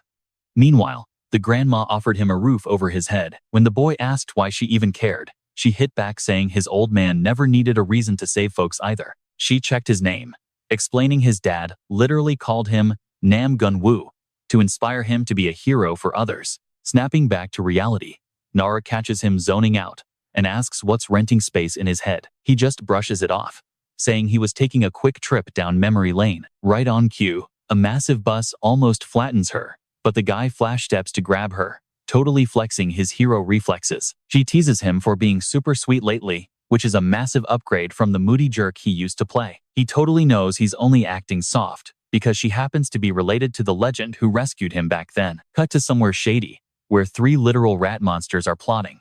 One checks if its human disguise looks legit, and the squad hypes it up for maximum trickery. They start whining about the boss throwing them a suicide mission, since annoying Pungbeek is basically an instant game over. Even though they were terrified, the crew's mission was to sneak into campus and swipe a single one of Nara's fingernails totally undetected. The morning bell is seconds away from ringing, but up on the rooftop, a couple is busy making out. They get this creepy feeling of eyes on them, out of nowhere. The girl brushes it off, swearing nobody comes up there during first period, so they go right back to it. Little do these two know, a whole squad of ghosts is floating right there, catching the entire show. This one ghost girl, Mia, is totally disgusted. She thinks it is super trashy to be doing all that out in the open. A different phantom pokes fun at her reaction, kicking off a massive screaming match between the two. He jokes that she never hooked up when she was alive just because nobody wanted her, completely setting her off. Honestly, it just wrecks her seeing people live out the teenage dream she missed. She literally passed away without so much as holding hands with a guy, leaving her super bitter about how messed up the universe is. Right in the middle of her pity party, Nam Gun Woo walks up the steps, and she is instantly mesmerized. That boy is basically the only sunshine in her depressing afterlife. Catching a glimpse of him instantly boosts her mood, but the vibe dies fast. Nara pops up right next to him, making Mia incredibly jealous. She immediately figures they are a couple, feeling like her absolute last shred of joy just got ripped right out of her hands. Things felt so horribly bleak. And to top it all off, Nara actually pauses next to the ghost to strike up a conversation. Seeing the spirit looking down, the girl sweetly offers a hand. That ridiculous kindness just makes Mia sick, wondering how one person gets to be so gorgeous and pure. Remembering that this exact same girl rescued her from a vicious fox earlier just sends her jealousy absolutely through the roof. She decides she is just a fundamentally toxic girl who straight up does not deserve a happy ending. Her entire existence was basically non-stop tragedy. After a fatal car crash took her parents, she became the main provider for her 5 little siblings. She quit high school entirely to babysit them from morning to evening, then pulled graveyard shifts at a sweaty factory. Even on her rare weekends, she picked up extra diner shifts, sacrificing every waking breath for her family. Then, one afternoon, her incredibly sweet, young manager let her clock out early, promising to cover the rest of her tasks. He even fronted her next paycheck and gushed about her work ethic, convincing her he was an absolute angel. Not only did the guy hand over her wages, but he tossed in a little extra cash just so she could treat her younger brothers and sisters. While thanking him, she caught this nervous look in his eye like he wanted to confess something. For one tiny second, it totally felt like a spark was flying. So yeah, it was not all doom and gloom. She held onto those tiny little flashes of bliss like absolute gold. But right as things were finally looking up, her body gave out, and she literally worked herself into an early grave. Even in death, her separation anxiety was so intense that she refused to cross over. She basically became a helicopter ghost, haunting her youngest brother to make sure he did his homework. Following him around and aggressively tutoring him from beyond the grave is exactly how she got trapped at his high school. Nara soaked all this in, completely getting that sibling devotion was the anchor keeping this poor phantom grounded. The ghost also spilled that her sole reason to smile now was Nam Gun Woo, and the absolute heartbreak of never dating him was crushing her. Totally done with the emotional venting, the spirit spun around to just float away. Nara desperately tried to make her stay, begging her to stick around at least until her sibling got his diploma. Out of nowhere, this freaky giant rat monster lunged, shoving Nara down the staircase. As they tumbled, the ghost accidentally smashed right into her, glitching straight into the living girl's body. Right on cue, the boy of her dreams dashes over, extending a hand to help the fallen girl up. Peeking through Nara's eyes, the phantom was completely starstruck seeing her ultimate crush riding to the rescue. For the very first time ever, she actually felt the warmth of his hand, sending her brain into total fangirl overdrive and making her absolutely euphoric. Totally capitalizing on this crazy glitch, the ghost hijacked her host body and started relentlessly hitting on the guy, leaving every bystander completely shook. She was obsessing over his sharp jaw and the veins popping on his arms, falling insanely hard. Meanwhile, her poor crush was getting super creeped out by her intense, thirsty staring. Shooting her shot, she immediately asked him to sneak up to the roof, knowing full well it was the ultimate makeout spot. That insanely forward question left the dude completely paralyzed. She totally misread his frozen panic as cute shyness. Doubling down, she teased him about hating dates and straight up wrapped her arms around him from the back. The entire hallway gasped in absolute disbelief, but the guy was just turning red with pure anger and humiliation. He violently shoved her off, completely weirded out, and basically sprinted away. The ghost girl stood there, totally baffled. She honestly assumed guys loved a confident girl. In all the spicy webtoons she binged, the main character always swooned over aggressive moves. Real life was sadly not a comic book. Her host's besties rushed over, freaking out and asking if she had completely lost her mind. The spirit realized her joyride was ticking down. The second the actual owner of this body regained consciousness, her dream date was totally done for. Locking down Yunwoo today was the ultimate goal. Up on the rooftop, though, the guy was literally short-circuiting over the whole situation. He was blushing so hard his hidden tail nearly popped out. Sure, Nara acting super clingy felt totally off, but as he thought about it, he low-key loved the attention, honestly wondering if she actually had a massive crush on him. Somewhere else, the three rat dudes who jumped Nara regrouped. They whined about not scoring a single scratch on her, since she was glued to Gunwoo nonstop. The boss made it simple: leave Nara alone. Everyone else, however, was fair game. So, their new game plan to reach her meant turning Nam Gun-woo into their next meal. Fast forward to her room, Mia totally crashed on the mattress, still driving Nara's body. Even without sealing the deal with her crush, the vibes today were immaculate. Deep down though, she definitely regretted blowing such an epic chance. Right before swapping back, she decided to pick out a fresh fit for her host. Peeking inside the wardrobe, she spotted this weird rabbit hole charm that mind-blowingly opened up into a totally hidden space. Sneaking through the gap, she popped out the other side only to catch Nam Gun-woo completely passed out in his own room. How on earth were their bedrooms linked? It totally made her question what exactly was going on between him and Nara. Figuring out they shared a place felt like absolute destiny. Taking it as a huge green light, Mia sneaked straight into his space and crawled right onto his mattress without hesitating. Staring at his sleeping face from just inches away left her totally frozen. Eventually though, pure impulse just took the wheel. Fully committed, she leaned down to snag a secret smooch before bolting. Plot twist, though Gyunwoo was completely wide awake the entire time. He'd felt her sneak in from the start, faking sleep just to catch her next move. Right as she closed the gap, he snapped to life and shoved his palm flat against her lips. His gaze flared up in a crazy, glowing crimson. Snatching Nara by the jaw, he dropped a terrifyingly dark question. Who the hell are you? He could totally sense the fake. Furious that some random ghost hijacked his friend, he heavily pressured the phantom into finally spilling her actual identity.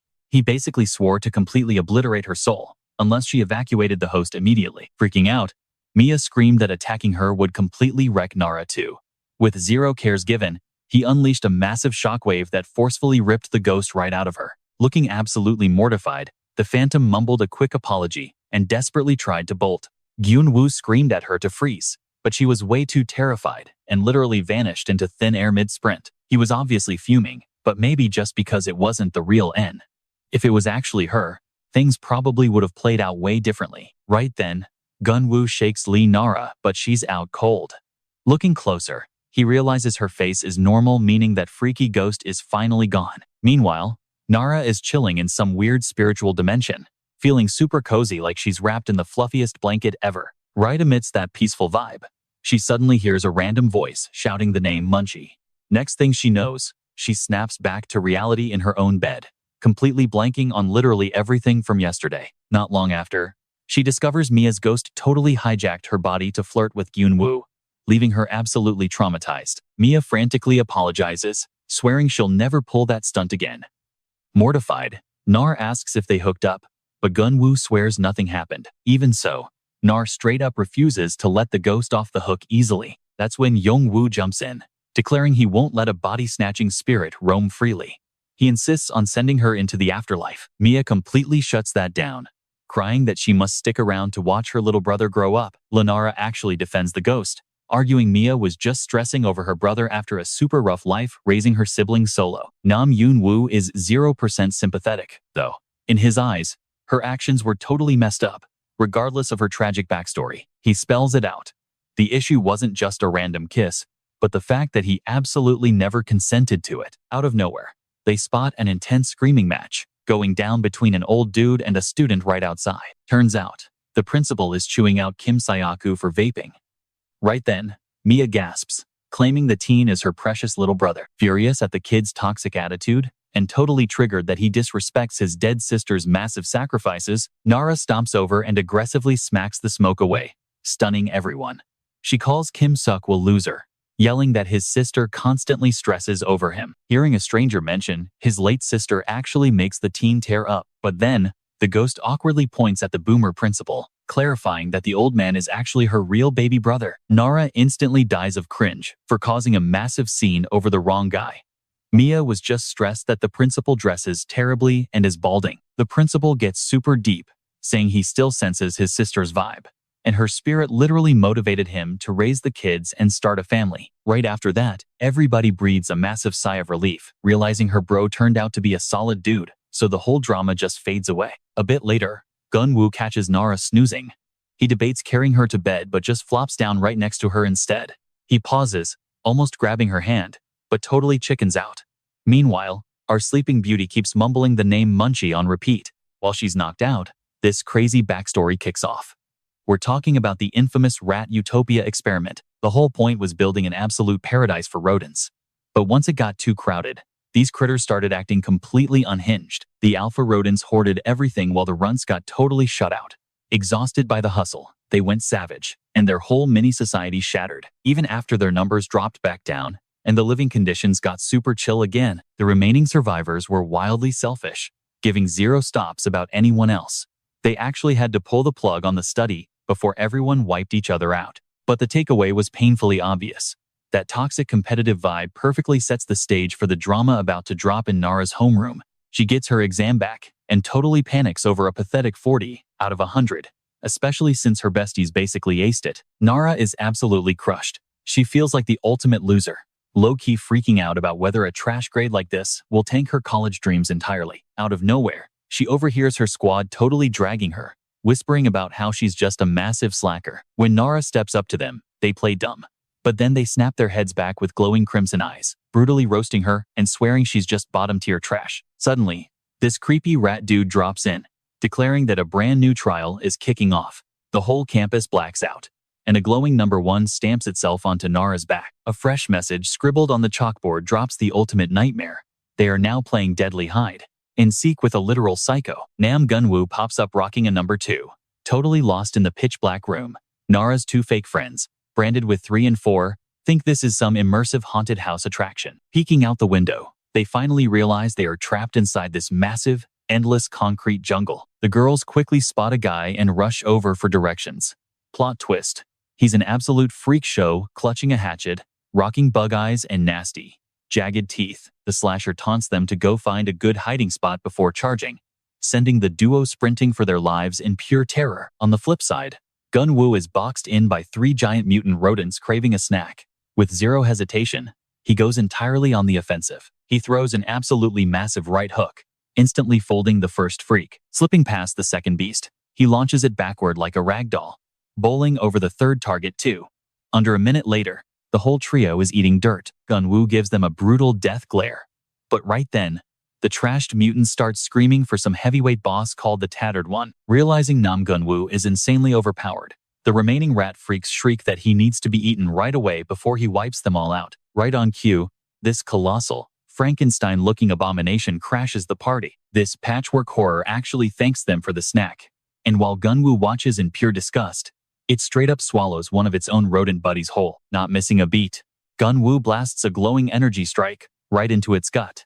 But the monster's stomach shifts into this weird vortex, completely eating his attack. A split second later, the boss hits him back with a brutal gut punch, launching our guy completely through the air and straight into solid brick. Jumping on that opening, the beast snatches his wrist, dangling him way up off the floor, then violently body slams him.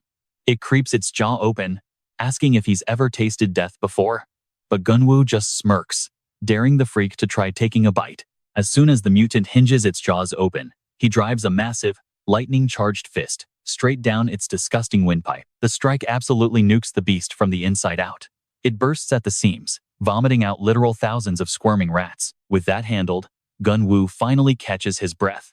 Cut over to a totally different sector, where our main girl Lee Nara is cowering inside an empty classroom. Around 4 weapon-wielding rat dudes are hunting her down, leaving Nara silently freaking out over whatever these nightmare creatures actually are. Tucked in her hiding spot, she bumps into another student who aggressively shushes her. But their luck has already run out. One mutant jumps straight onto the desks, creepily asking if she's around, and spots her instantly, leaving her completely paralyzed with fear. The beast lunges, but Nara narrowly sidesteps the hit. As the rest of the rat squad swarms in, that random girl yanks her up, and they bolt. Sprinting for their lives, Nara begs to know what the heck is chasing them. Her new sidekick reveals they're literal rodents hunting her down, the exact kind that munch on human nail clippings. They dash up the stairwell, only to find their getaway totally cut off by a massive barricade of lockers. Because things weren't bad enough, literal dozens of armed mutants pour in from all sides, completely trapping the girls. Shaking with fear, they panic over their next move. Nara's new buddy, gripping a tiny hatchet, orders her to press flat against the handrail. She wildly hacks at the suspension ropes holding the metal cabinets up top. Suddenly, the whole pile comes crashing down, totally burying the monsters in an avalanche of steel. Using that chaotic smokescreen to their advantage, the girl slips a bunny keychain into a hidden lock, popping open a secret cabinet door. She tells Nara to get in, promising to drop the lore on this hellhole later. Squeezing into the cramped metal box, Nara shimmies through a tiny tunnel that spits them out into a hidden bunker. Her savior swears the rat freaks have zero clue about this safe house. She finally introduces herself as Kim Huna, dropping the bomb that she got sucked into this nightmare a month ago. She blinked awake in this freaky place. She straight up calls the rat hole, since everyone is basically treated like disposable lab experiments. Huna drops a massive bombshell. Roughly 30 folks got dragged down here, but rodents already wiped out and devoured practically everyone. This absolute nightmare was built by Game, the Rat King, and she warns that fresh victims like N keep getting snatched up. Meanwhile, Nam Gunwoo is currently grilling one of those surviving mutant rodents for answers. The freak spills the tea. They are stuck in a deadly survival game, and only the winner gets to claim the throne. When Gunwoo demands to know what the prize actually is, the mutant confesses it offers ultimate power for the #1 spot. Plus, the creature lets slip that the single way out of this hellhole sits right above that very chair. Realizing he totally has to crush the boss to escape, Nam Gunwoo demands the rat dudes lead him straight there. As they guide him through the pitch-black shadows, he quickly notices a super strict ranking system under Gaim. Out of nowhere, the main boss steps from the shadows, mocking the rodents for being total backstabbers who will flip instantly. The dude immediately knows he is staring down the big boss himself. Game tries doing a whole supervillain intro, claiming he runs things, but our guy literally just punches him mid-sentence. Instead of bleeding, a disgusting swarm of rodents bursts from the guy's cheek, swarming up our hero's arm and totally freaking him out. Flexing his ego, the boss laughs that Gunwoo is way too weak and just another pathetic test subject like everyone else. When asked why he is doing this sick stuff, Gaim admits he gets obsessed with stealing from others, especially finding out why Lee Nara is so special. Hearing her name while literally drowning in rodents, he desperately shouts to find out if she is locked up here too. The villain smirks, confirming her twisted trial already started, before casually wondering what messed up destiny will finally break the boy's mind. The gross swarm tries eating him alive, but a completely furious Gunwoo violently screams for the pests to back off. Right then, an insanely dark and overwhelming energy explodes from his body, making the nasty critters instantly back away. Without warning, his brain gets dragged into a hyper-realistic illusion of his childhood home, where he shockingly locks eyes with his totally thrilled dad. He emotionally admits how much he missed him, but his dad gets super creepy, harshly telling the kid he is forever destined to die lonely. This twisted version of his dad cruelly brings up the exact reason they had to stay hidden away in those mountains, rubbing it in that the kid always ruins the lives of anyone close to him, dragging up that sweet old lady who got offed while he stood there useless. While our guy is fully trapped in this mental torture, Lee Nara and Kim Huna are currently huddled together inside a sketchy bathroom stall. The silence is incredibly deafening, making them debate making a run for it, but the terrifying thought of those murderous freaks keeps them totally frozen. Out of nowhere, Another stall door creaks open, sending them into pure panic mode as they desperately hold their breath. Someone steps right into the stall next door. Spotting a bunch of feet under the divider, they almost cry out for backup, praying it is another human. Peeking through the hinge, a mutant beast snarls, asking if fresh meat is hiding inside.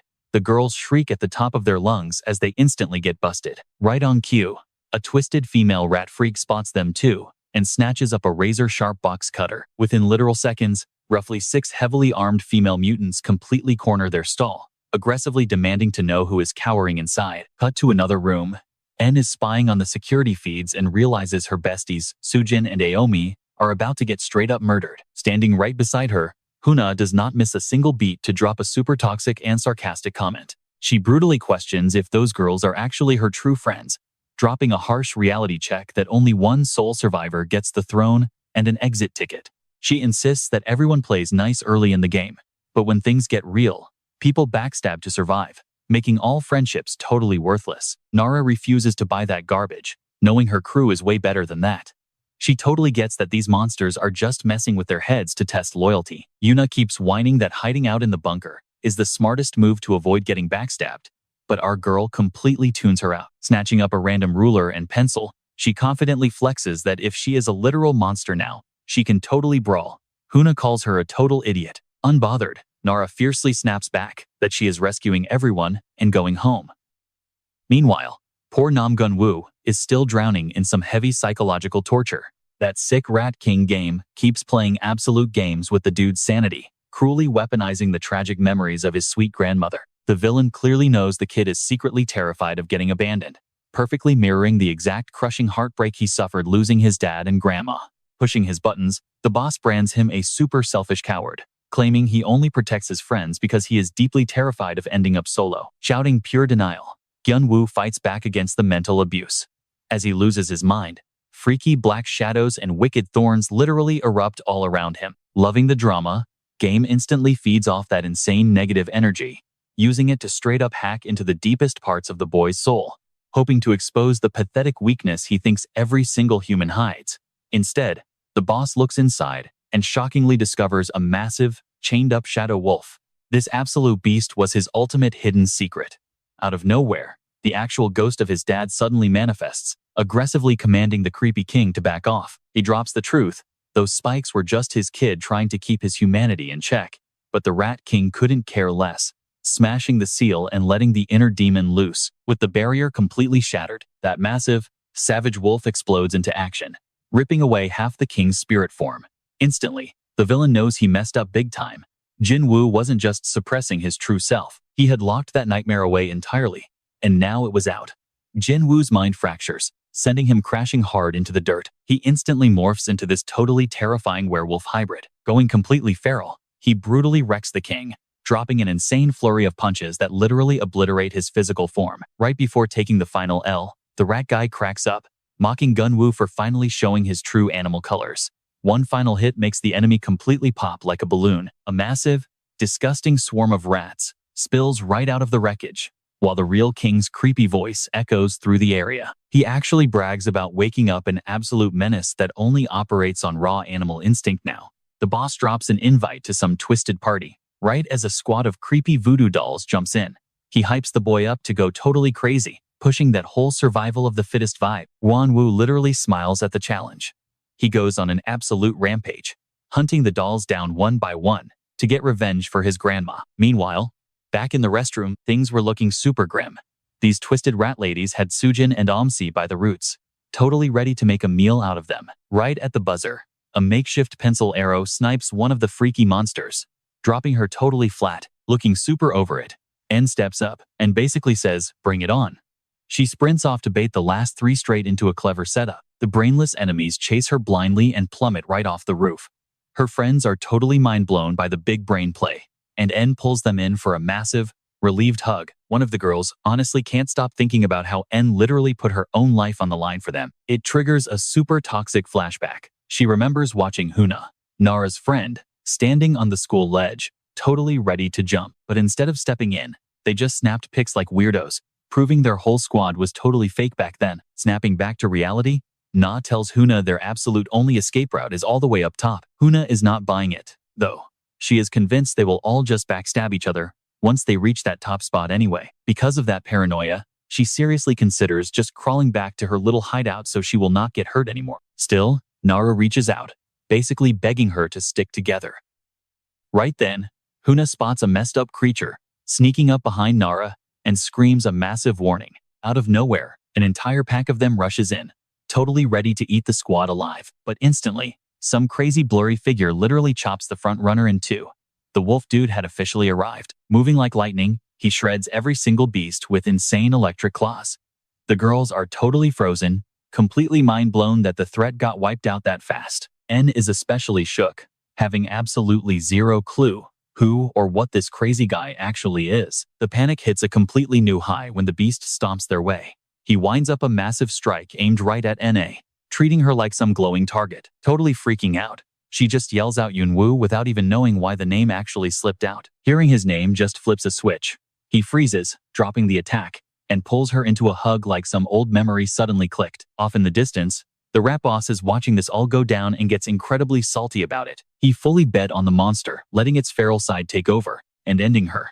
And honestly, for a quick second, it really looks like he is going to. While holding her, Gunwoo starts shaking violently.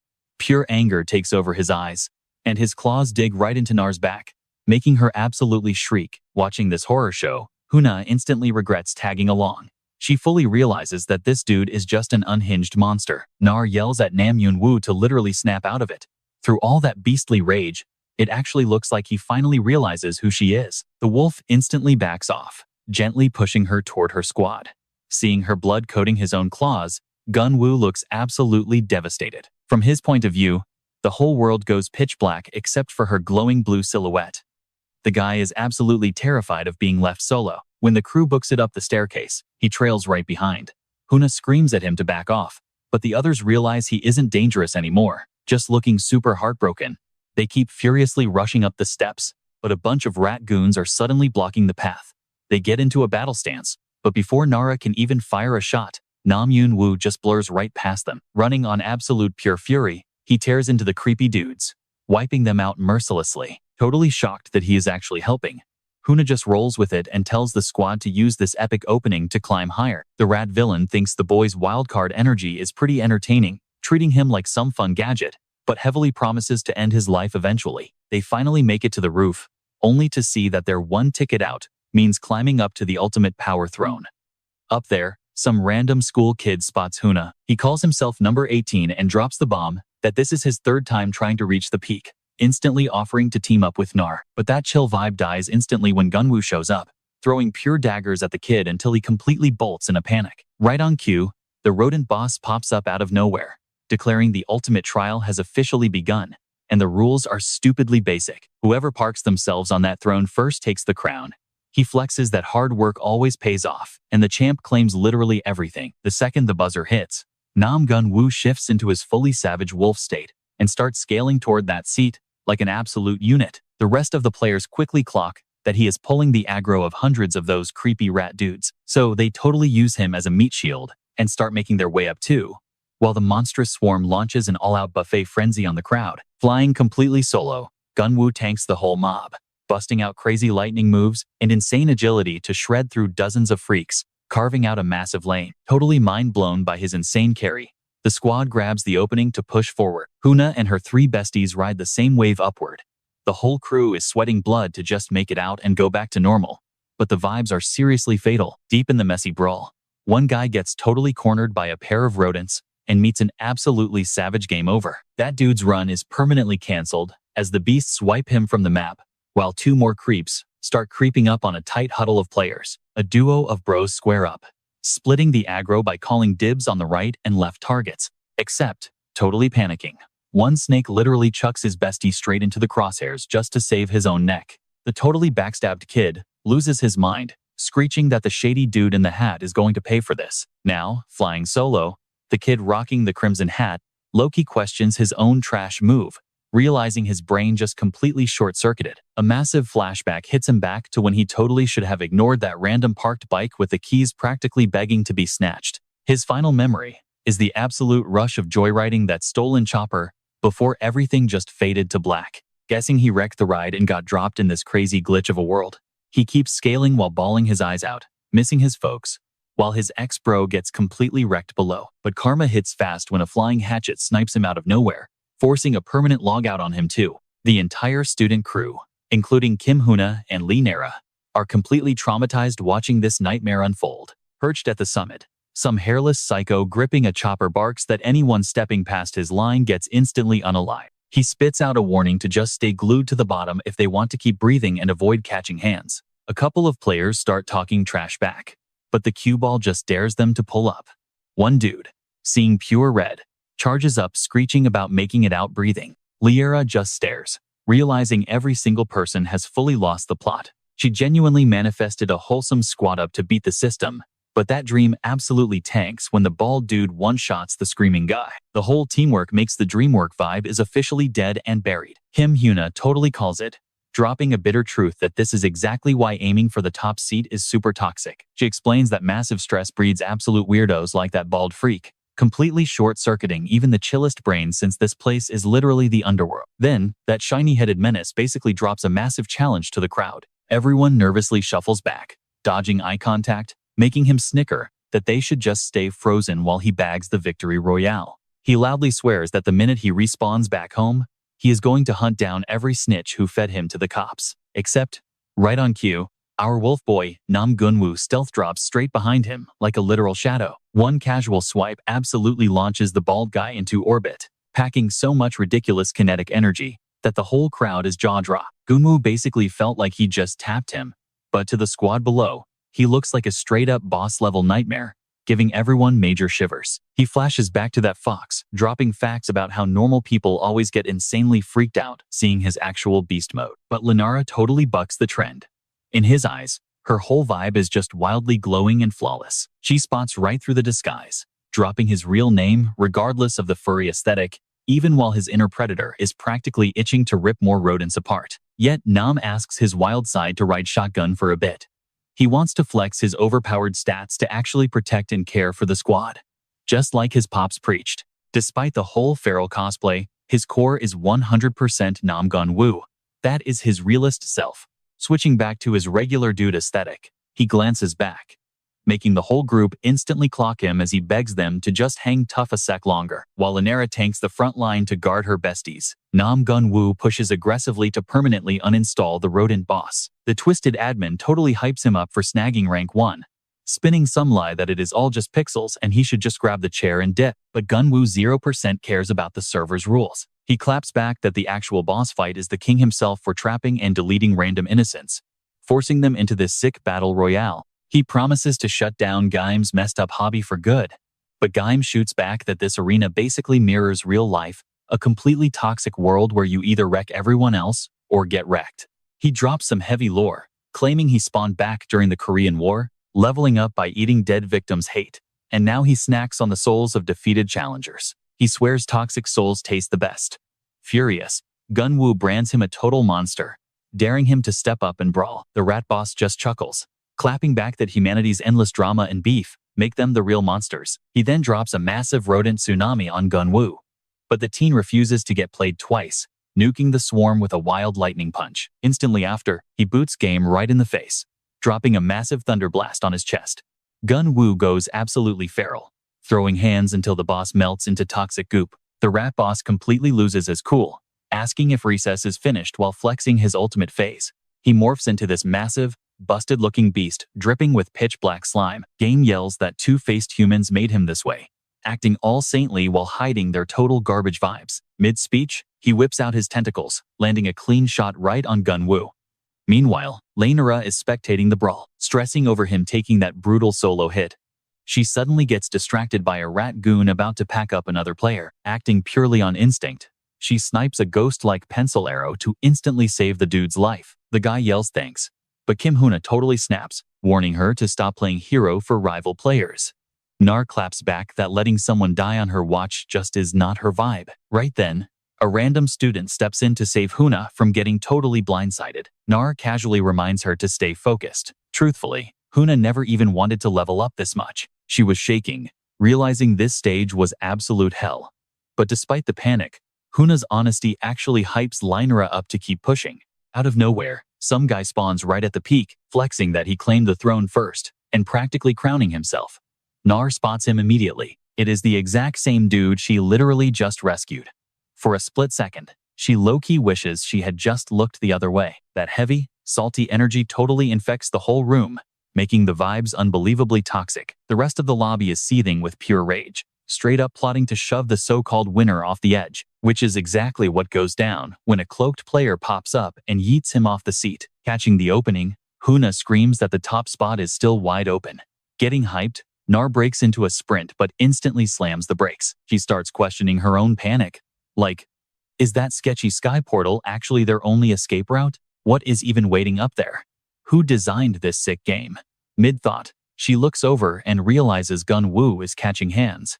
He is getting absolutely wrecked by Gaim, the massive sludge monster running the rat crew. The beast curb stomps him, bragging about ruling the server, and the impact leaves Gun Wu critically low on health.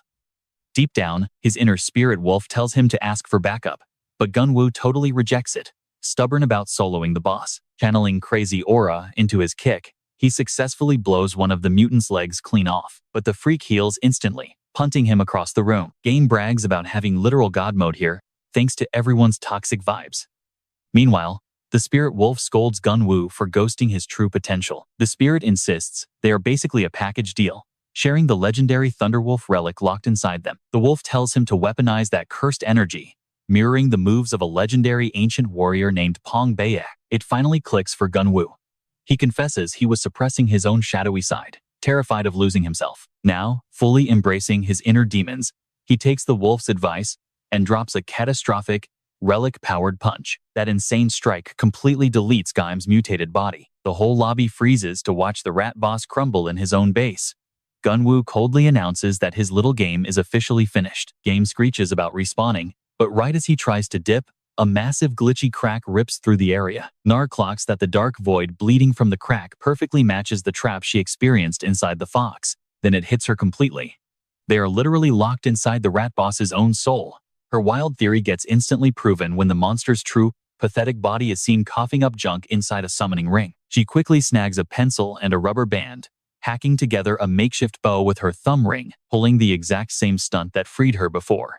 If her math is right, that sky portal is absolutely not the only exit. They just gotta track down another one, exactly like Gun Wu pulled off after wrecking that beast. While he's digging through that gross monster slime, Nar snipes the crack with a pencil. Bullseye, it instantly lights up. Back in reality, the Rat King starts glowing too, shrieking in pure agony, while the whole dimension crumbles, completely losing it over his collapsing realm. Game violently rushes Nar, but Nam Gunwu takes the opening and absolutely drops the weakened monster with a brutal knee strike to the dirt. Gun and Wu smirks, declaring their real match starts now. They dive into the final showdown, while the students frantically dodge the pure chaos. The entire tower is caving in, making everyone stumble and panic. But Nara catches something absolutely wild. This place isn't just falling apart, it's literally shifting into an escape route. She yells that this is their ticket out. Kim Huna totally hesitates, doubting it, but Lee Nara grabs her hand, promising they're surviving this together. Those words totally shock Huna, instantly flashing her back to this heavy childhood memory. She recalls being the ultimate loner at school until this girl named A stepped up. A was basically everything Huna wished to be: gorgeous, brilliant, and insanely popular. They clicked over shared interests and became instant besties. Thanks to A's loud energy, they built this massive friend group with A as the star. Honestly, Huna felt equal parts amazed and jealous. She craved to be exactly like A, just to win at something for once. Her big moment finally hit during a huge test reveal. Kim Huna crushed it with a 99, taking the top spot, while A's score completely tanked. Obviously, A was furious. From that exact second, the whole squad started freezing Huna out. The icing out just got more toxic every day. Whenever she'd casually mention a crush, they'd blatantly act like she wasn't even there. The silent treatment grew worse as they constantly left her out of the loop, leaving Huna completely alone with nobody to vent to about this massive bullying. Her brain went into overdrive, stressing over what she ruined to deserve this toxic vibe. Everything finally hit the fan while she hid in the bathroom. She caught her ex-friends whispering that she was a total copycat, stealing A's style and entire personality. They even pushed this wild rumor that Huna was only relevant because A carried her. Hearing that absolutely broke her, making her anxiously scratch her arms. Honestly, her mom just bought that matching outfit by total coincidence. She never intended to steal anyone's look. Rushing home, she ripped apart that identical jacket and begged her mom to trash it. Her super concerned mom asked if she was getting bullied, but Huna just totally snapped from the pressure. Confused by the mood swing, her mom asked about her studying, which basically lit the fuse for Huna's meltdown. She screamed, asking if school scores mattered more than her mental health. Amid a full-on breakdown, she admitted having zero friends and smashed her head against the wall. Her mom instantly pulled her into a tight hug, promising college would bring better people, but the trauma was locked in. Next morning, shadily asked about the bruises on her face. Totally desperate, Huna swallowed her pride, begging to know what went wrong, and saying sorry for hurting A's ego. Smoothly suggested clearing the air in a group text, but it was straight up a trap. The second she logged into the chat, the whole class roasted her for being clueless and insanely annoying to be around. Even that one karaoke trip she loved, they called it an absolute nightmare. Those toxic texts felt like actual stab wounds to Huna. Thanks to that drama, her normally perfect grades took a massive nosedive. Convinced she ruined everything and her life was officially over, she climbed up to the school roof, ready to give up completely. While questioning why nobody would just help her, someone suddenly shoved her back. Instantly branded with the number 0, she plunged off the edge, but halfway down, massive regret hit Huna hard. She absolutely refused to let her story end there. Right then, we snap back to the intense game reality, where Huna is desperately gripping Lee Nara's hand, getting yanked to safety. Our main character screamed for her to keep gripping tight, yelling that the exit was literally right there. The rest of the crew jumped in to help, and their backup totally sparked a fresh fire in Huna to survive. Following all that trauma, she finally scored a real reason to fight back. Meanwhile, the shredded monster Gum kept insisting the match was finished, but Nam Yoon-woo wasn't having it. He loudly vowed to obliterate this whole arena so that Beast could never terrorize anyone ever again. Charging up pure lightning in his palm, he literally summoned the Thunder Wolf, which entirely vaporized the creature and started wiping out the whole map. Thanks to Jiwoo's massive strike, the tower rapidly collapsed. Right inside that chaotic mess, some random survivor dashed for the throne, claiming absolute victory while the seat magically hovered. But that win barely lasted a second before the whole room literally started caving in and getting sucked into a massive void. We were all grabbing onto whatever we could. Huna was honestly so hyped, thinking she was finally busting out of this nightmare. Her mom's advice echoed in her head, so she gripped even tighter, desperate to survive and actually make things right. Quitting just wasn't her vibe anymore. But out of nowhere, this gross rat dude snuck up and literally axed her right in the back. Nara scrambled to catch her, but Huna crashed hard into a desk, joking about how her luck was just completely trash. Nara was completely losing it, begging her to stay. Barely breathing, Huna just whispered sorry to her mom for acting out so much. Clinging to Nara's warm hand, she basically just slipped away. Nara let out this heartbreaking scream, totally unable to process it. While that crazy vortex kept swallowing the entire room, Nara desperately reached out to snatch Huna's glowing essence, catching just a tiny sliver before it all went pitch black. Then boom, every single kid jolted awake back in their actual beds, except Nara woke up clutching that literal glowing shard. Absolute proof that the nightmare was 100% real. Her bestie's ghost was just hovering right there. Huna smiled, wishing they could have just met at a random cafe, traded gossip, and chilled. They would have been totally inseparable if the universe hadn't done them so dirty. Nara broke down instantly, screaming through her tears that they were already sisters for life. Whispering a final thank you, Huna dissolved into absolute nothingness. 2 seconds later, Nam Yoon-woo came rushing right into the ward, bawling her eyes out. Nara choked out that Huna didn't make it. Survivor's guilt was eating her alive after promising they'd escape together. Gyeon-woo hugged her tight, constantly reminding her that none of this mess was on her. He completely understood that awful guilt, craving those exact reassuring words back when he lost his own grandma. Being left behind is the absolute worst feeling ever, so he did everything possible to calm Nara down. While holding her, this super weird memory of a beast guy flashed back. Like, why was this creep named Pungbeek even stalking Nara? He literally swore to keep her safe. Zero chance he's letting Pungbeek, or any other psycho, lay a finger on her. He would seriously risk it all to keep that promise, even if it meant turning totally feral and losing his human side forever. Cut to somewhere totally different. That kid flexing on the throne genuinely thought he beat the game and broke free. Next thing he knows, he spawns in a complete ghost town and is just like, what even is this place? 2 seconds later, He stumbles on this massive weapon stash and a sketchy flyer, basically recruiting winners for another deathmatch. Realizing he has to replay that whole nightmare, the guy just collapses in absolute tears. Like, this was definitely not the agreement. Meanwhile, the main rat boss, Gom, starts feeling ridiculously sick, back in his actual flesh and blood body. He is fuming at that wolf guy for wrecking his base and almost ending him. He demands to know who invited the mutt, but everyone plays dumb. But one dude stays super quiet, so the boss automatically blames him and just starts picking off his own crew one by one. Right then and there, the real backstabber finally drops the act. Turns out, it was that toxic fox hiding in plain sight the entire time. He straight up confesses to tossing the kid into the arena. The fox explains his shapeshifting is glitching out and he won't risk getting caught. So yeah, the wolf is basically his perfect distraction. He's just praying the huntress kid stays alive until his magic recharges. Cut to way off in the distance, Pungbeek is just chilling in ruins, totally surrounded by corpses. This massive, terrifying entity, literally the disaster god itself, demands Pungbeek hurry up and unlock the portal like he swore. In exchange, the deity promises to turn Danon into an absolute nightmare. Pungbeek totally agrees, complaining that no matter how often he rescues humanity, they stay incredibly toxic. Their obsession with greed turns them into literal bugs. He announces he's going to scrub this rotten world clean and rule as the new top god. But to pull off this reset, he desperately needs to farm way more dark souls. Plot twist though, this was literally just a crazy vision playing inside the Beast clan leader's head. Staring blankly outside, she realized some ghost deliberately sent her that warning. A phantom crow randomly drops in, begging her to cancel Pungbeek. The bird spills the tea that this psycho is harvesting souls from actual living people just to spawn the disaster god. She's totally shook, wondering how he could pull off something so unhinged.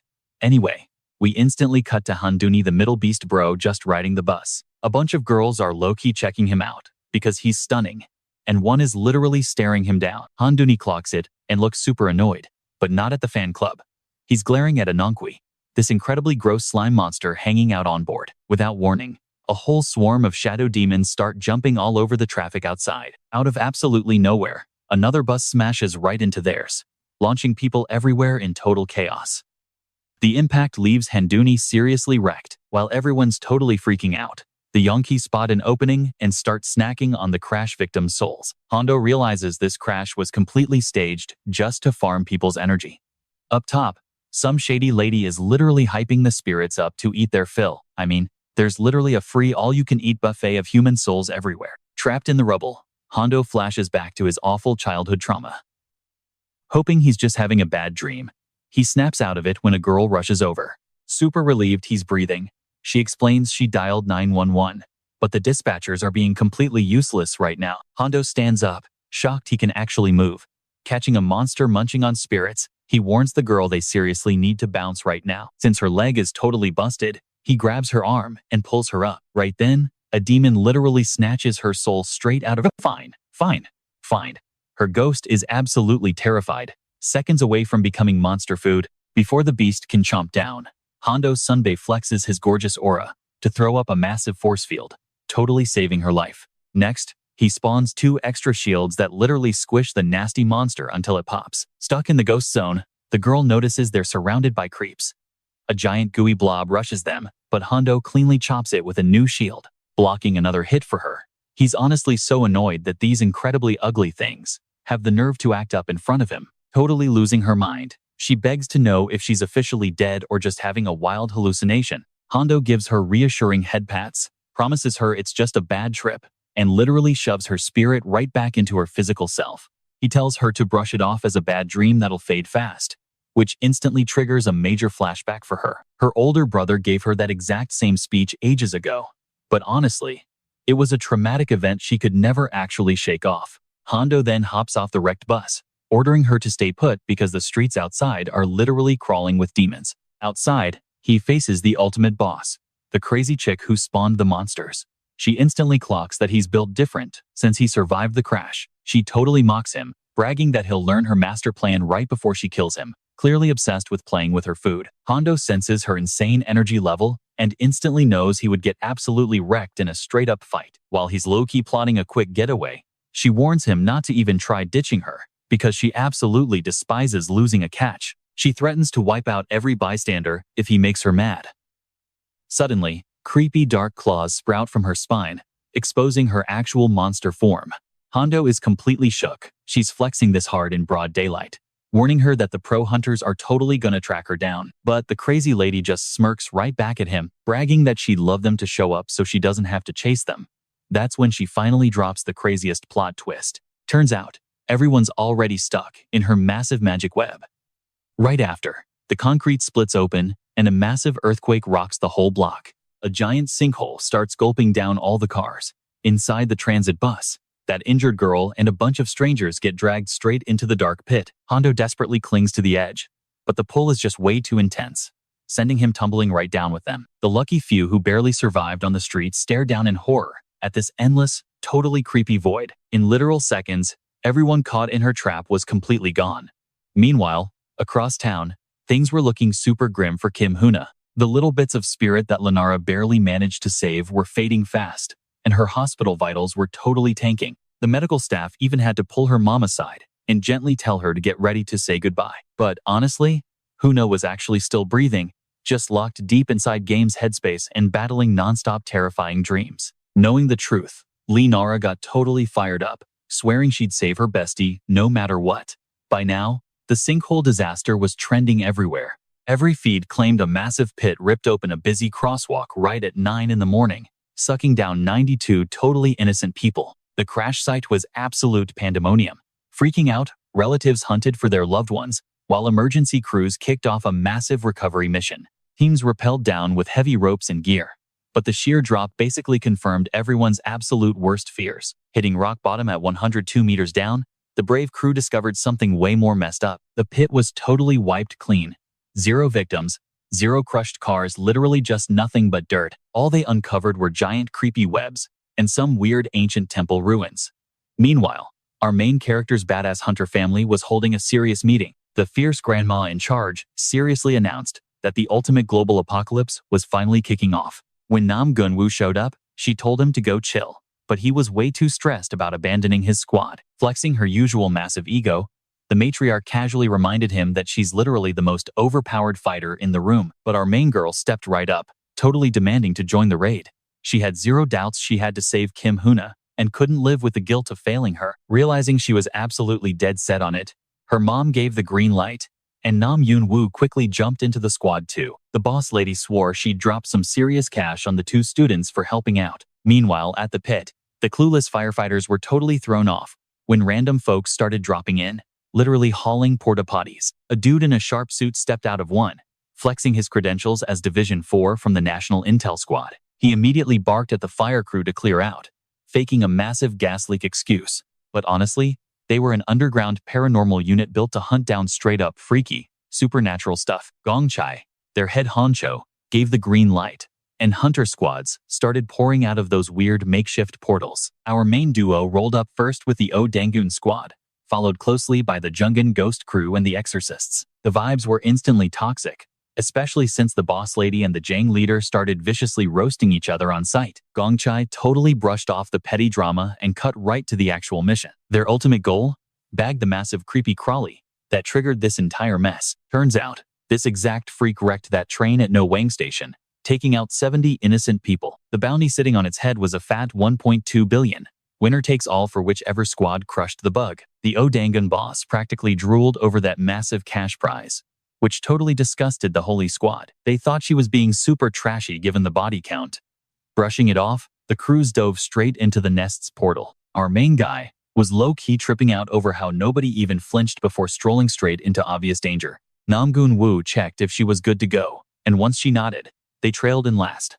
The vibe inside completely flipped. It was this pitch-black cavern totally decked out in sticky webs and literal corpses dangling straight from the roof. One victim looked straight out of the Joseon era, proving this freak had been snacking on folks for hundreds of years. A smug exorcist tried to flex on the teens, telling them to run home crying if they actually wanted to survive. Lee Nara clapped back with a brutal joke about seeing the Grim Reaper literally hovering over his face, which totally shook him. It finally clicked that this beast was super big brain, faking tragic accidents to casually cover up its feeding frenzies. As a monk started chanting for the fallen, a priest spotted shiny gold on the body's loot, You obviously cannot take to heaven. So much for holy vibes.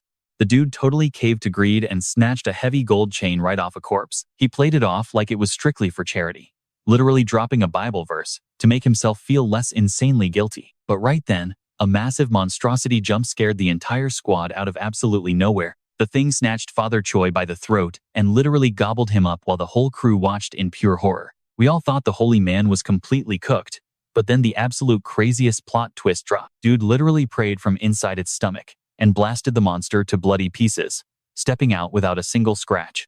Lee Nara clocked his insane holy magic, and even the boss lady was forced to respect his absolute top-tier devotion. The priest smirked, claiming he totally saw the ambush coming. Now that the gloves were off, all three squads braced to rumble. But the Jang boss was super snaky, using the sudden swarm of monsters as a distraction to selfishly rush ahead solo.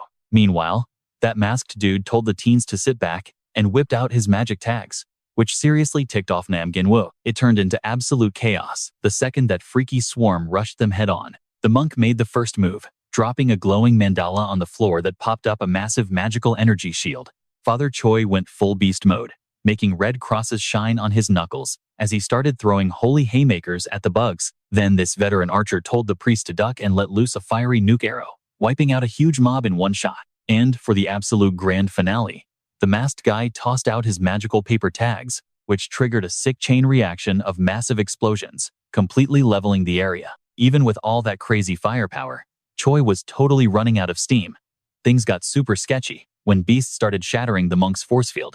The barrier was cracking insanely fast, and the students were straight up freaking out. The master yelled that her god summon was lagging super hard, screaming in a complete panic for someone to buy her extra time. Right when they were about to get wiped, Nam Yunwoo stepped up, literally sparking with insane lightning energy. He finally stopped holding back, unleashing his inner wolf. Lighting up the cave with a glowing punch, he dashed in and dropped his ultimate Thunderwolf move. A giant beast made of pure electricity instantly spawns, completely frying every single monster in its devastating path. In literally 2 seconds flat, a massive energy wave wipes out the leftover monsters, totally blowing the other hunters' minds at the kid's insane strength. While everyone's freaking out, Lee Nara tries pitching in but totally messes up. Her glowing arrow misses the creeps and zips right toward Nam Ginwoo. He calls her a total noob, completely pissing her off. Our guy realizes he flexed way too hard, ignoring his mom's biggest warning. If those pros figured out what they really were, they become the prey. They say a hunter's shot tracks dark vibes, which completely explains why he got tagged. Staring down at his hand shifting into a wolf paw, the reality of the situation hits him. Expecting this exact disaster, he just eats the pain, covers up his shifting arm, and plays it totally cool. Now that the zone is safe, the boss turns their spider mission into a crazy race for first blood. The squad mom stresses out because her boy is super weak. Meanwhile, Kim Oram flexes about his massive hype and muscle. Then the boss announces it's time for everyone to split up and do their own thing. That's when they notice the Jang Ghost crew already ditched them, clearly trying to hog all the loot. This makes Oram lose his mind. Way up ahead, the Ghost Boys peek through their scopes and spot the monster's stash. Inside, a bunch of randoms are wrapped up tight in sticky webs, spaced out on poison that traps them in happy nightmares. But they don't care about the bug.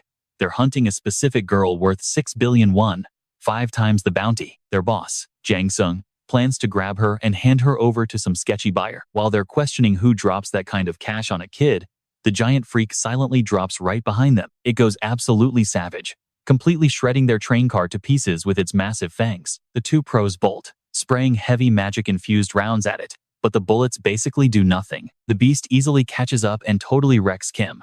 Right before getting dusted, though, he chucks a glowing magic bomb. The blast actually hurts the bug and blasts his buddy, Jang Sungbi, out of the danger zone. Raging over his dead bro, Jang watches the monster transform into some creepy chick crawling out of a massive skull. She roasts him, calling his friend pathetic, bragging that ancient sword-swinging dudes tasted way more delicious. Jang Sungbi whips out a blade, acting like he wants all the smoke in close combat.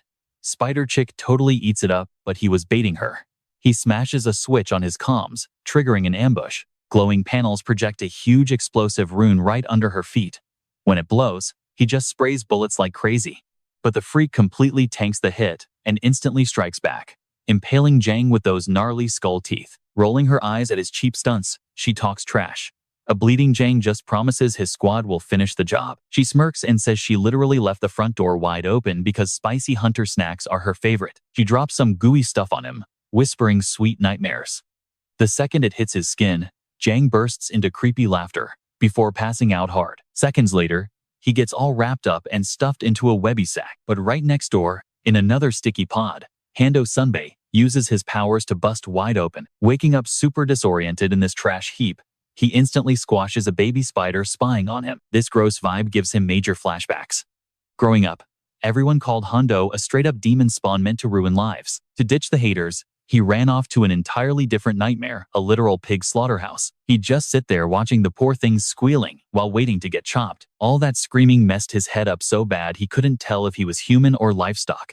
Right when he was totally done, something crazy happened. Mama Kim spotted him and demanded to know why he was hiding behind a fence, locking his own potential away. She forced him to pick: stay a pig in the mud, or walk like a man. He chose the human route. Snapping back to reality, Hondo realizes that neck bite got him dragged straight into the big bug's creepy nest. Even after that massive knockout, his brain is weirdly super focused now. He knows he has to bail as soon as possible. But the whole cave is pitch black and crawling with freaks. Scanning for a way out, he realizes stealth is completely off the table with all these creeps around. He's gonna have to throw down. Back with the Odangan squad, everyone is totally clueless. Trapped in a massive crater, they regret ditching the ghost hunters, fearing they just fumbled the 1.2 billion won bag. Out of nowhere, one of the guys trips over Hondo Sunbae's dropped backpack.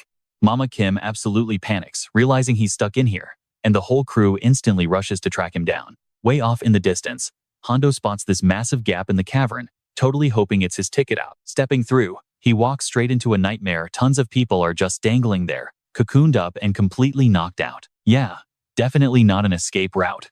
This spot is straight up a literal pantry for monsters. Looking at everyone bagged up like livestock sends major chills down his spine, and his brain starts screaming at him to just run away immediately. Right then, he spots the exact same chick he rescued from the bus, weakly whispering for someone to save her. He slaps his hand over her mouth to keep things quiet from the monster, but the damage is already done. The head honcho arachnid crawls right in, grumbling about her weak poison and hearing voices. Tossing Jong Sung's corpse aside, she hisses out, demanding to know who's creeping around. Spotting her instantly, our guy ducks out of sight, totally tripping over how massively terrifying she looks from this close. The eight-legged freak starts whining that her latest snack lacked any magic energy, basically saying he tasted like cardboard. Craving a better meal, she rips the bones right out of a fresh catch to slurp down the rest. Hondo is practically shaking, realizing getting spotted means instant death. He knows deep down there is zero chance he can win this fight and needs to dip.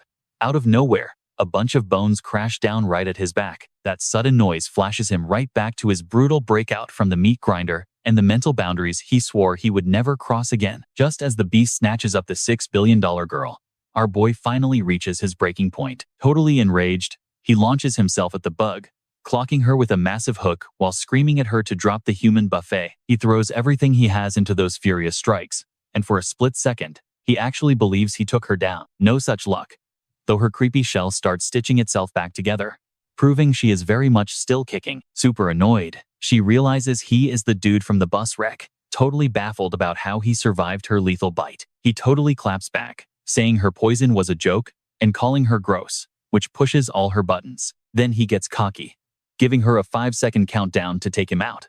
Assuming he is just talking trash, she lunges with a giant pincer. The hit hits like a freight train, completely smashing his shield to pieces and blasting him backward. He immediately knows another shot like that will literally rip him apart. His only play is shrinking his shield down to make it way tougher. The villain laughs off his defenses, calling them paper thin, but our guy remains totally unfazed. He doubles down on his 5-second promise to end things. Losing her patience, she tells him to stop playing around and bring it. Playtime is officially over. He pops up twin mini shields on his wrists, perfectly deflecting every single swipe she throws. The magic breaks apart every time she connects, which is honestly exactly what he planned all along. Waiting for the exact right second, he ducks, vaults super high up, and gets right in her ugly mug. Flashing his energy to blind her, he boxes her ugly face inside a glowing cage and delivers a brutal roundhouse to her gut. She snaps the trap with her pincers, but the instant it shatters, a second hidden wall pops up right below it. The whole thing was a total bait and switch. His actual flex is squeezing that magic down so hard it morphs into a razor-sharp weapon. The exact moment that backup shield cracks, he drops his signature move, the soul guillotine. That energy snaps into a wicked sword that smacks the arachnid queen dead on, body slamming her into the dirt. It looks like a total knockout, but he is absolutely floored when she somehow keeps twitching. Smirking at him, she jokes about his 5-second countdown flopping, flexing that his ultimate finisher did not even leave a scrap. The bug keeps talking smack, claiming every single cocky warrior before him just became another ghost in her collection. She threatens to make a trophy out of his skull, but he totally ignores the flex, roasting her as an ugly hag and making her snap. She rushes him with those massive pincers, but he perfectly weaves through the assault by flashing his shields crazy fast. He is not totally untouchable, though.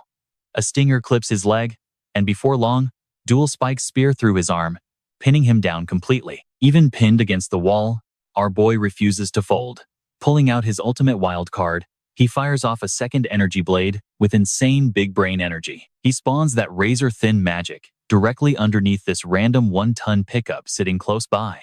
Letting gravity do its thing, the insane weight of the ride drives the energy sword straight through her throat.